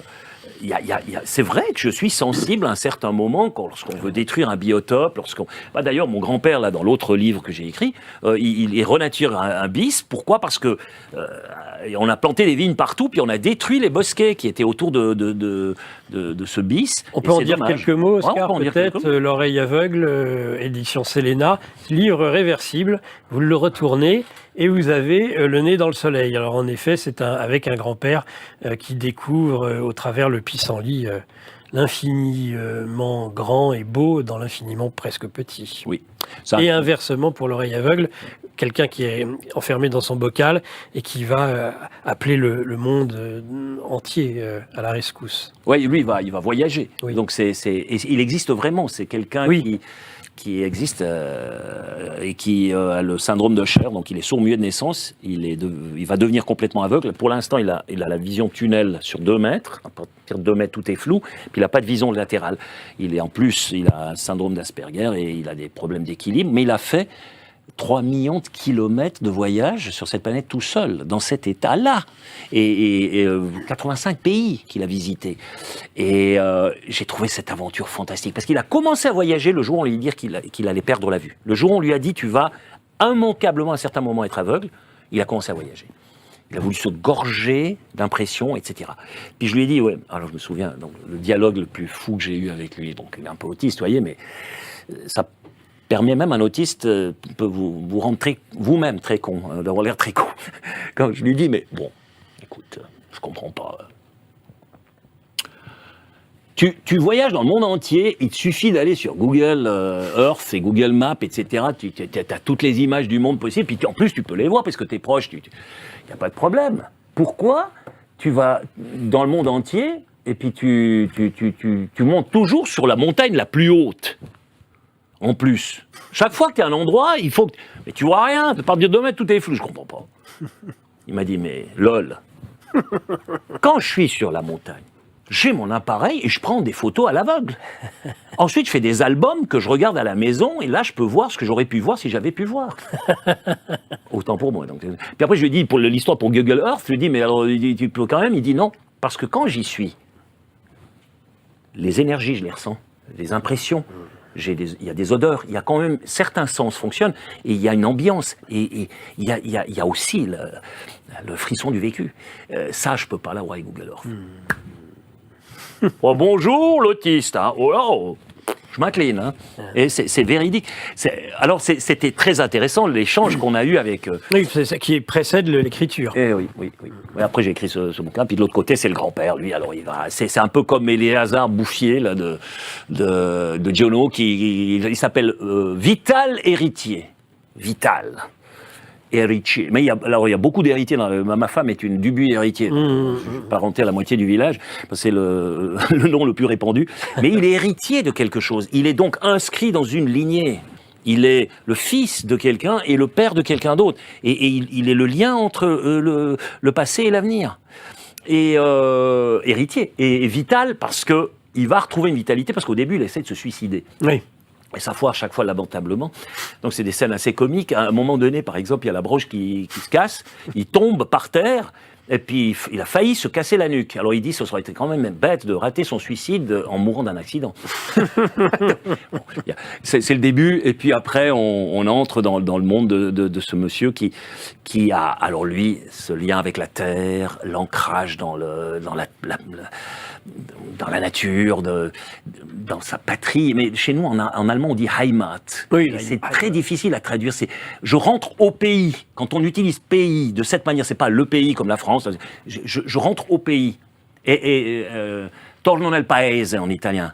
Il paese, c'est le lieu où je suis né. C'est le paysage émotionnel de mon enfance. Le pays. Je rentre au pays. C'est Heimat, ça veut dire ça. C'est pas le pays politique. Oui, bien sûr. Et lui, il est très, très ancré là-dedans. Oui. Et c'est ce qu'on a sacrifié malheureusement dans la modernité, parce que ce que j'ai décrit avant, on va créer cette sorte de race globale, les dénomades. Tout le monde de nos jours, mis à part les très riches, tout le monde est devenu prolétaire. Parce qu'on est tous quelque part dépendants du système. Ils ont réussi à démultiplier la dépendance. Il n'y a plus que très très peu d'êtres humains. Alors ceux qui sont sortis un peu du système, carrément vivent en parallèle, il y a des gens comme ça, qui vivent en autarcie, des survivalistes un peu fous là dans les forêts, c'est sûr, mais les autres, ceux qui sont dans le roulement, ils sont tous des prolétaires finalement. Parce qu'ils sont tous nomades et ils sont tous dans la précarité. Et ils doivent être extrêmement mobiles et ils sont corvéables à ceux, c'est des numéros. Alors, mais c'est néanmoins le salut, cette régénérescence, on la trouve chez ceux qui seront dans les zones de non-droit, dans les zones où le système, justement. A du mal à tout contrôler. Alors ils envoient de temps en temps leurs hyènes ou leurs bourdons ou leurs et les vautours, voilà. Mais néanmoins, il y a possibilité, dont les 4 héros de cette seconde partie, de pouvoir vivre autrement. Oui, et les 4... pour souligner leur fragilité, ils sont là, les 4. Oui. Donc vous avez Auricou, le vautour myope.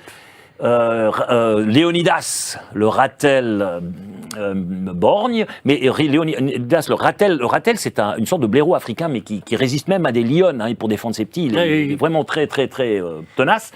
Il y a Buster, alors j'ai pensé à Buster Keaton. Moi, Buster Keaton, il m'a toujours fait penser à un zèbre. Je ne sais pas pourquoi, cet air triste, mais c'est toujours comique. Alors Buster, lui, c'est le zèbre trijambiste, et puis il y a Tromblon, l'éléphant sans défense. Sans défense, parce que le système, à un moment donné, lui a piqué ses défenses, puisque le système, à un moment donné, a décrété qu'on n'avait besoin ni de canine, ni de défense. Ils ont dit défense d'ivoire. Et défense d'ivoire. Alors il n'a pas vu qu'on lui coupait les défenses. Et donc, ces 4... armés de leur seule fragilité, vont se poser quand même la question, parce qu'ils vivent justement dans une de ces parties de la jungle où le contrôle est faible ou quasiment inexistant. Et ils disent, oui, mais on ne peut pas rester éternellement à faire la nouba la nuit. Ils font la java la nuit et ils dorment le jour. Ils se planquent chacun à sa manière de se cacher. Et alors, tout ce qui précède un mouvement d'action, qui précède une action pour le résistant, il y a toujours d'abord une réflexion. Et cette réflexion, si je prends ce petit dialogue ici, réfléchissons, dit Tromblon, il doit bien y en avoir un moyen de changer les choses. Un long silence s'installa. Et si le combat était de type métaphysique, suggéra finalement Buster, transfiguré au point de ne plus paraître rayé. Si nous permettions aux fluides et aux énergies vitales d'agir à travers nous, si nous nous laissions vaincre pour triompher, oui, c'est ça, il faut nous perdre pour nous retrouver, ajouta-t-il. Nous devons nous singulariser en sacrifiant le camouflage qui nous lie à la nature par la peur. Mais alors, nous deviendrons détectables et identifiables, objecta Tromblon. Mais pour que notre destinée animale soit singulière, il faut que nous osions nous singulariser. Il en va de notre dignité. Je ne vois pas comment notre démarche pourrait être singulière puisque nous sommes 4, fit Auricou, qui était décidément aussi gauche que pluriel. Mais bon, ça nous évitera de commettre des impairs. Les regards agacés qu'il récolta lui firent enfoncer la tête dans le plumage. Parce qu'Auricou, il fait toujours les remarques les plus connes. C'est un peu c'est Avrel. Oui.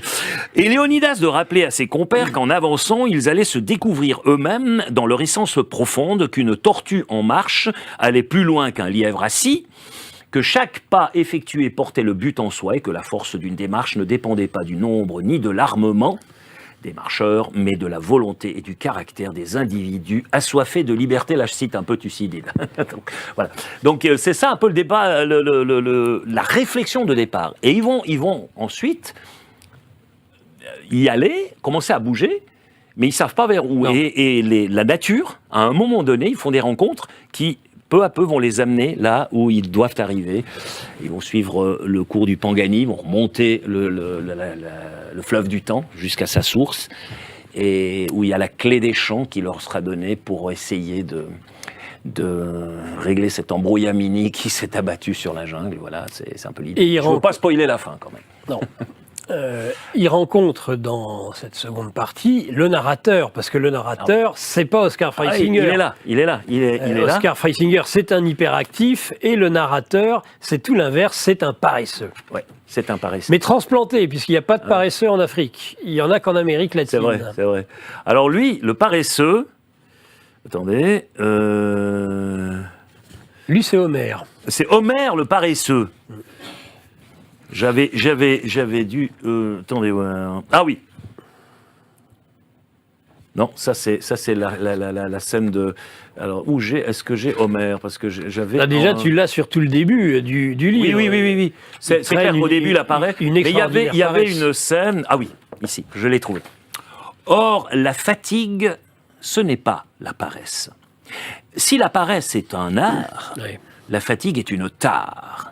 Et si la sieste est une bénédiction, la lassitude, elle, est une damnation. Être fatigué de la vie, c'est pire que la mort. C'est comme d'être mort sans le savoir, sans avoir pu faire le deuil de sa vie parce qu'elle porte le deuil d'un cadavre qui a oublié de trépasser. Mais la paresse n'est pas non plus la léthargie. La léthargie vous fige, vous transforme en statue de sel. La paresse, bien comprise, en revanche, rend votre âme disponible pour des voyages intérieurs. Paradoxalement, la paresse et la sieste vous évitent d'être des bêtes de somme. Bonjour, le jeu de mots, là, bref. Lorsque le paresseux ne dort plus, il se venge de la veille en la décélérant. Il ralentit le prétendu progrès. Il l'anesthésie, l'engourdit et l'assoupit. Il le fige et met la veille en veille. Il fait à la jungle le coup du bois dormant pour éviter que celle-ci, trop éveillée, ne s'embrase et finisse en cendres. Il place le monde dans un songe qu'il colle sous ses paupières pour éviter qu'il tourne trop vite. Car lorsque tout va trop vite, seul l'esprit capable de s'imposer un ralentissement peut nourrir l'espoir de s'élever. Un animal digne de ce nom, ça ne se dépêche pas, ça s'empêche de se hâter. Il y a du Camus dans cette phrase, mais je l'ai un peu bricolée pour qu'elle joue dans le contexte. Donc, c'est une éloge de la paresse, ce qui est étonnant, en effet, je disais, par rapport à un hyperactif, même si, Oscar, vous êtes adepte de la sieste. Je pratique la sieste tous les jours, je fais une sieste, et c'est là que me viennent les idées débiles d'écrire ce genre de choses. Ou bien des chansons, ou j'ai aussi composé de comédies musicales, je suis très actif dans le domaine créatif, et c'est vrai que la sieste, je me réveille, ma femme, elle rit parce que je suis le gars qui n'a pas besoin comment dire, du moment où il se réveille, d'une période de transition. Oui. C'est bing, je regarde, je saute sur mon ordi et je mets en bas les premiers. Et toutes les fenêtres sont à nouveau ouvertes. Elles ne mettent pas de temps. Non seulement tu t'endors comme ça, n'importe où, et tu te réveilles, tu es totalement... Je traîne jamais au lit. Et je peux dormir dans le métro, n'importe où, je peux même dormir debout, donc c'est pas un problème. Il suffit d'avoir juste un appui pour l'épaule. Puis ça, j'ai appris à l'armée, quand on devait faire la garde la nuit. C'est Homère, en plus, il a un contact avec la noosphère, avec les arbres. On sent l'amour des arbres, quand même. Il y a un grand arbre, alors si on veut l'arbre contraire au grand capotier, si on veut, c'est l'arbre, lui, qui est en vie, et ses racines, son système radiculaire qui lui ramène toutes les énergies, et il les ressent parce qu'il est suspendu, mais il n'est pas collé à l'arbre. Non. Il est suspendu à l'arbre. Donc il y a une distance entre lui, mais par ses doigts, ses télépathes, il les appelle, il arrive à ressentir toutes les énergies du monde et communiquer avec le monde. Et quelque part, il va, à travers cette télépathie, un peu diriger la marche des quatre mousquetaires là, qui évoluent. Ils sont quatre, comme les mousquetaires. Et Un autre, il y a beaucoup d'humour, il y a beaucoup de rire dans Animalia, et en même temps, il y a une critique radicale du rire des hyènes, ce que tu appelles la hyénisation, c'est-à-dire finalement cette espèce de dérision, ce rire de rien dont nous sommes envahis aujourd'hui. C'est un rire compulsif, c'est un rire forcé, c'est un rire... Comment dire ? C'est un rire qui ne sait pas pourquoi, parce qu'il n'y a pas de raison, il n'y a pas d'humour. Les hyènes n'ont pas d'humour, c'est juste leur... voilà. Et ils vont répandre ça. Et tous les animaux vont finir par avoir ce rire. Et à un certain moment, il y a une scène où les 4 animaux se retrouvent entourés par des hyènes. Oui. Et les hyènes... leur bruit qu'ils font, là. Et... Bon, là, Tromblon, il dit, on est foutus. On n'est que 4, il y a une 50aine de hyènes autour, on est mort. Alors, finissons en beauté notre passage sur Terre. Et là, ils font le coup des musiciens de Brême. Je ne sais pas si vous dites, l'animal le plus grand dessous, c'était l'âne, je crois. Puis après, il y a le chien, le chat et le coq. Bon, ici, c'est l'éléphant. Puis ensuite, ils vont faire une virevolte pour que le zèbre finisse sur le dos de l'éléphant. Il y a le vautour qui vient, qui chope le ratel, qui doit le poser sur le zèbre. Seulement, il est myope. Alors, il rate son coup. Et bang, grosse percussion. Et puis, l'un, il finit dans les chardons. Les hyènes, à ce moment-là, se mettent à rire. Mais vraiment. Mais voilà. Et elles meurent de rire. Triste fin pour des hyènes, elles meurent de rire. Parce que ça, le vrai rire est insupportable à la hyène. Son rire cynique que vous avez décrit avant, ça va. Mais là, c'est le vrai rire qui frappe. Donc cette scène, bon, il y a des scènes là-dedans, je dirais, la deuxième partie particulièrement, vous avez le dessin animé, le scénario parfait.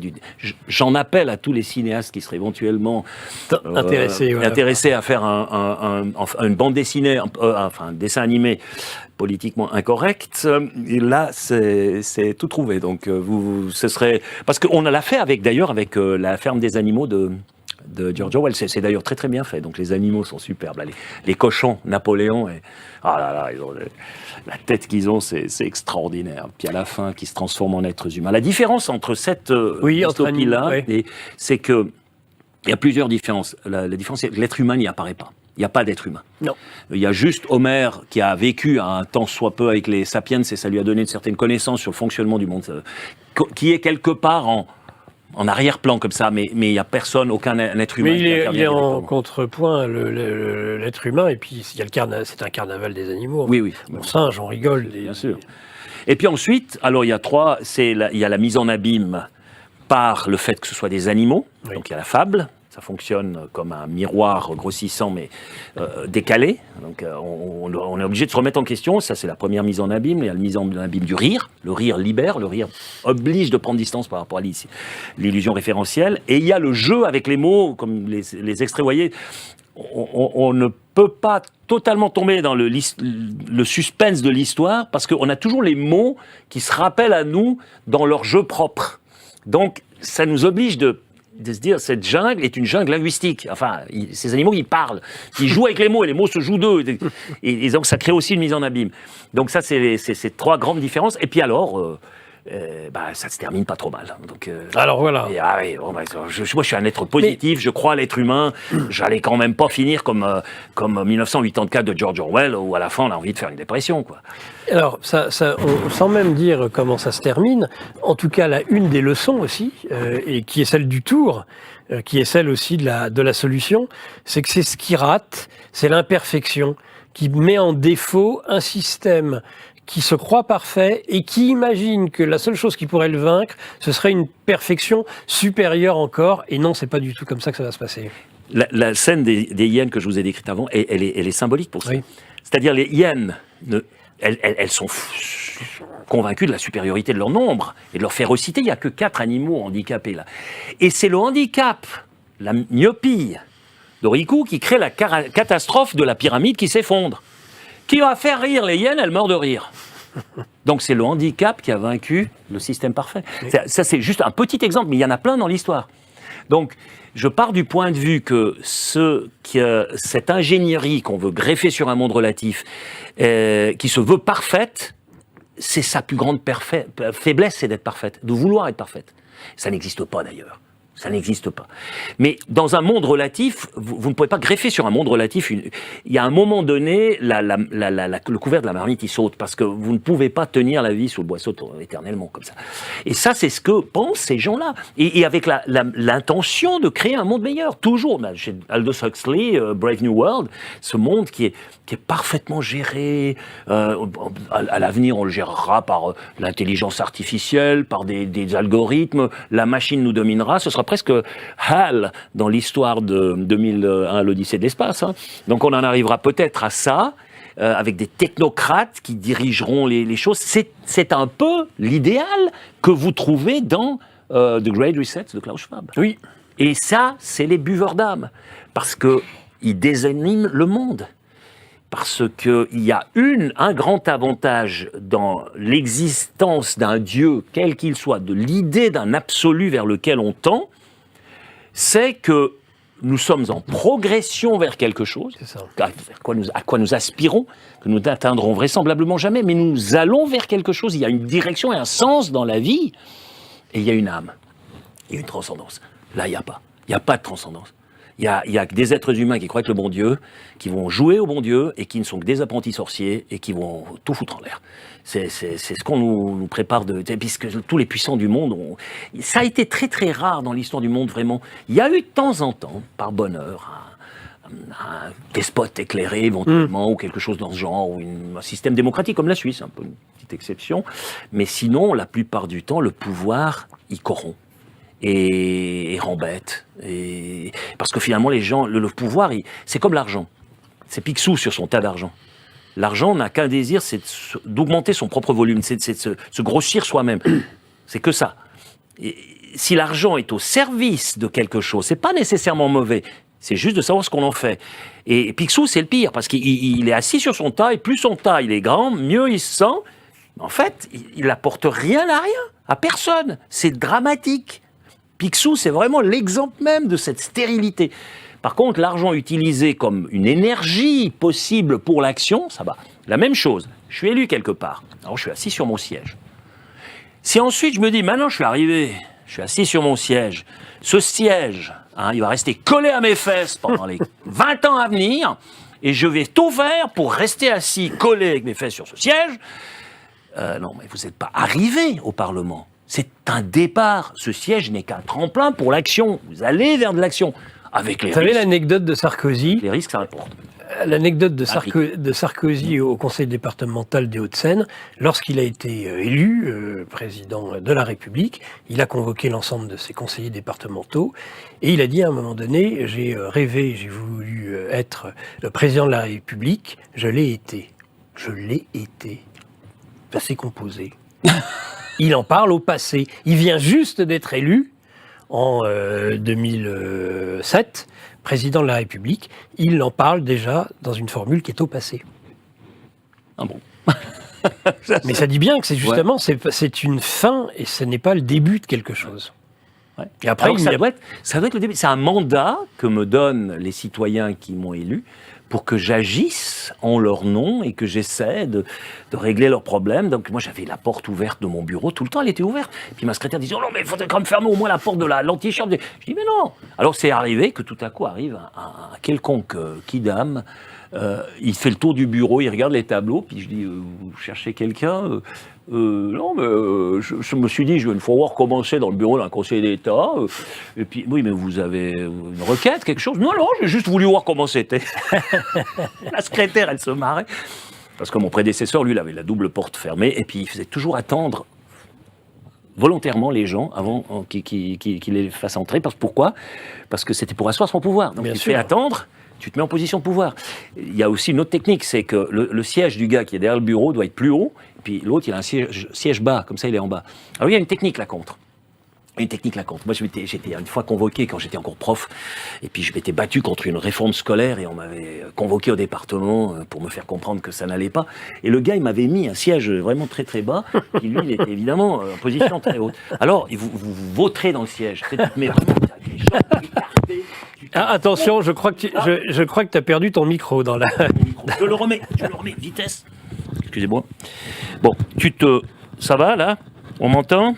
Allez, pour terminer, on devrait y arriver. Voilà. je me vautre dans le... Et ça remet en question complètement la prise de pouvoir, la tentative de la jouer par la position du corps. Et ça, c'est des techniques, c'est tout bête, mais on développe ça aussi dans les débats, par exemple. Il y a des techniques de ce genre-là qui coûtent pas grand-chose, mais qui peuvent contrecarrer ces techniques de prise de pouvoir. Pas se laisser bêtement mettre dans une situation de justification, des choses comme ça. Donc, par exemple, quand le journaliste il commence « Comment osez-vous ?» c'est pas un journaliste, c'est un procureur. Donc, vous faites du métadiscours, vous dites « Mais attendez, vous êtes un procureur, vous êtes journaliste. » Donc, et puis on la joue comme ça. Il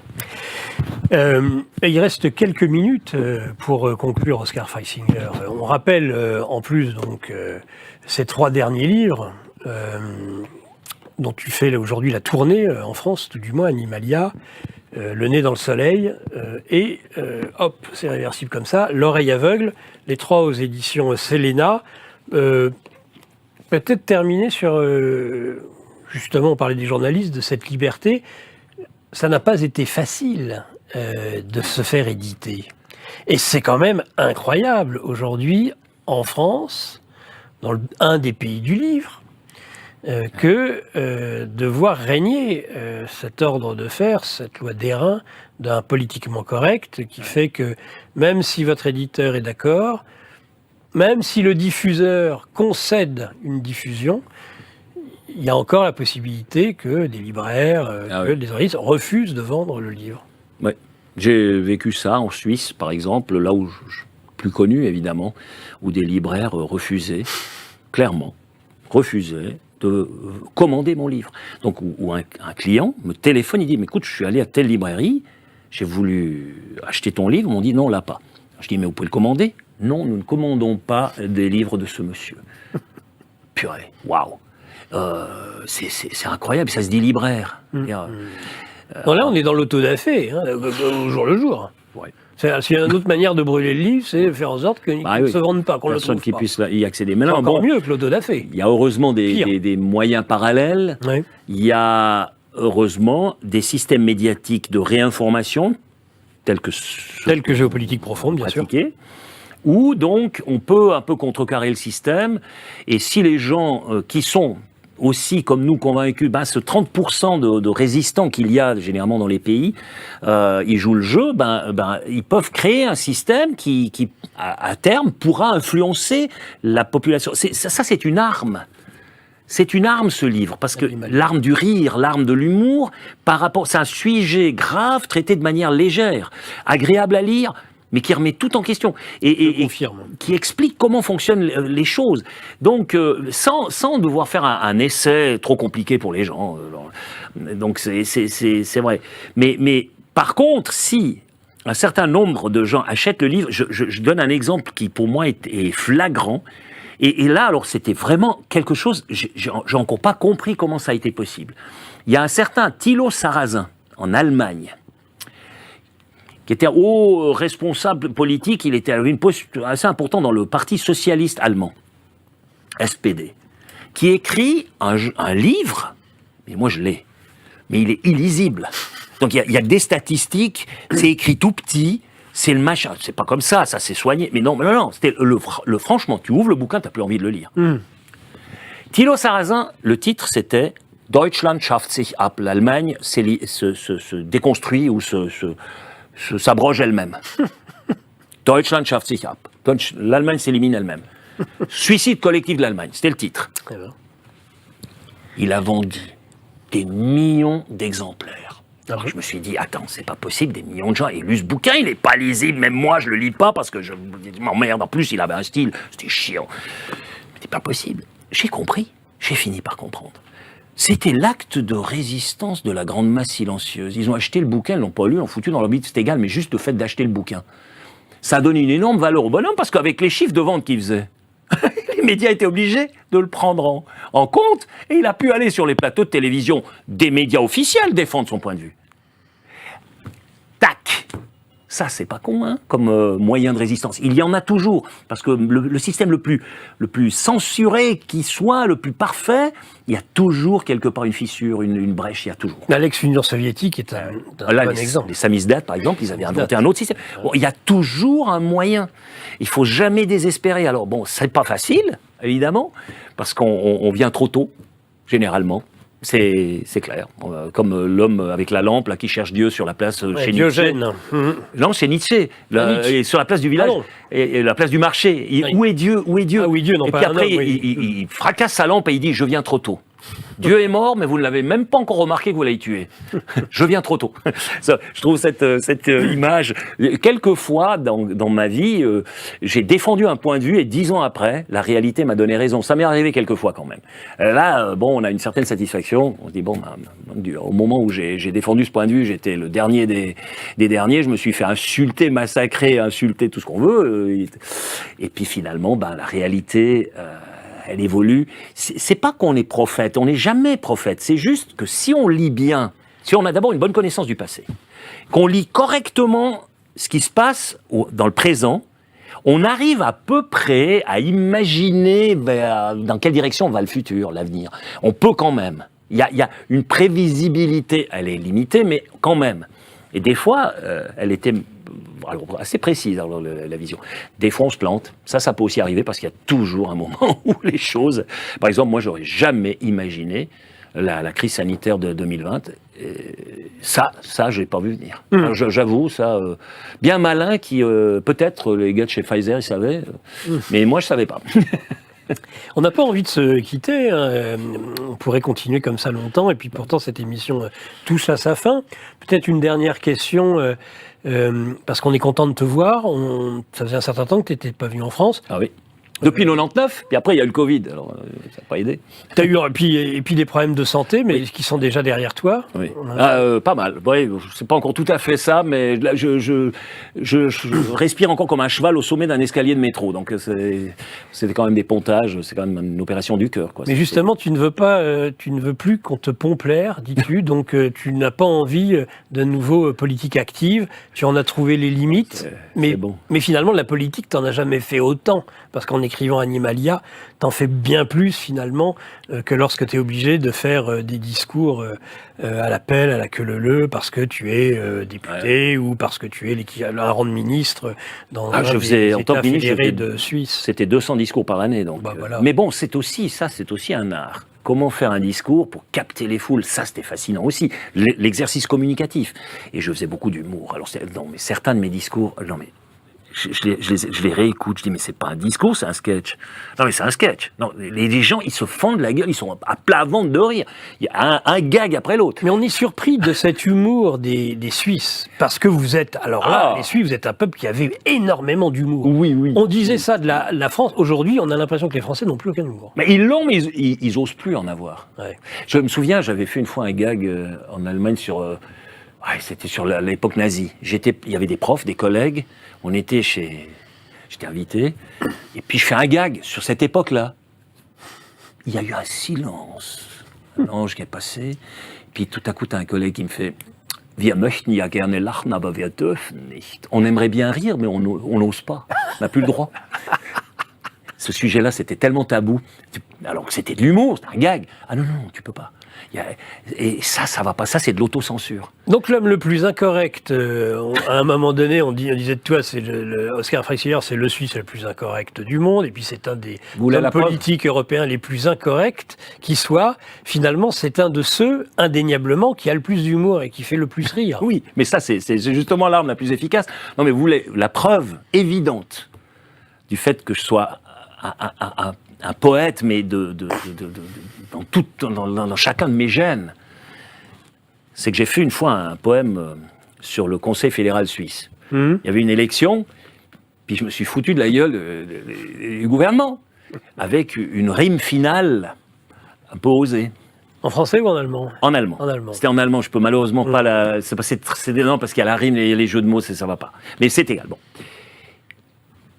Vous imaginez pas...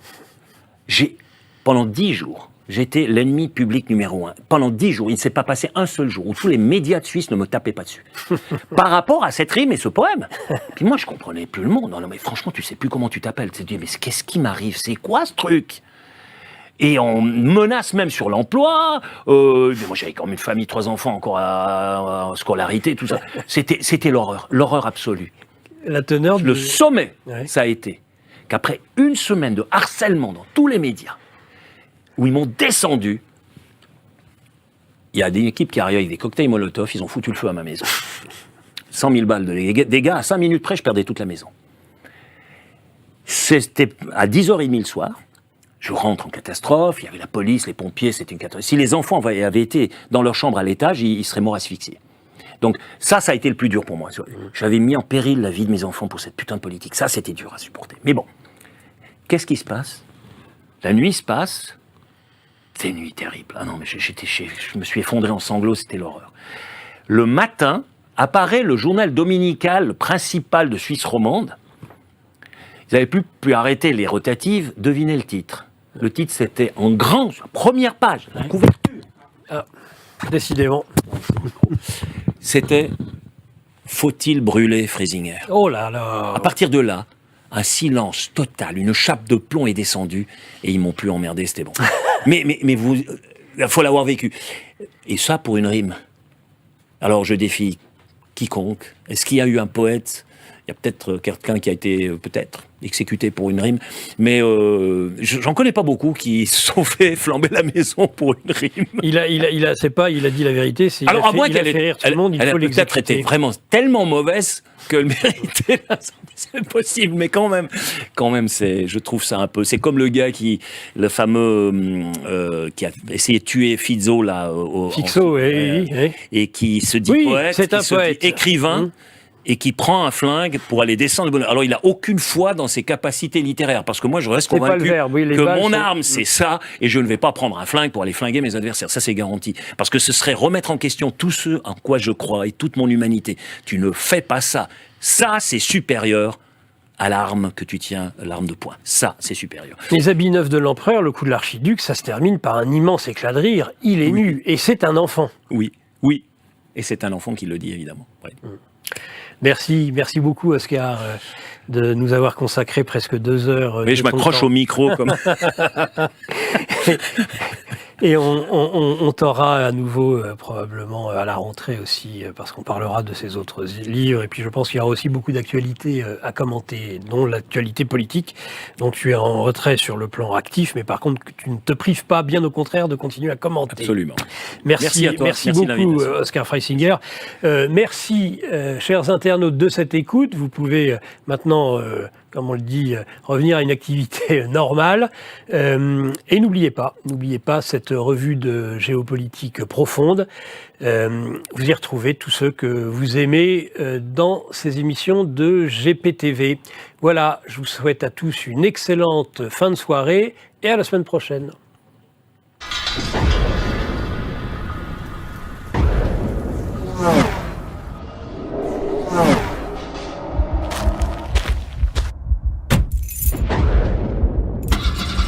Il ne faut pas avoir peur.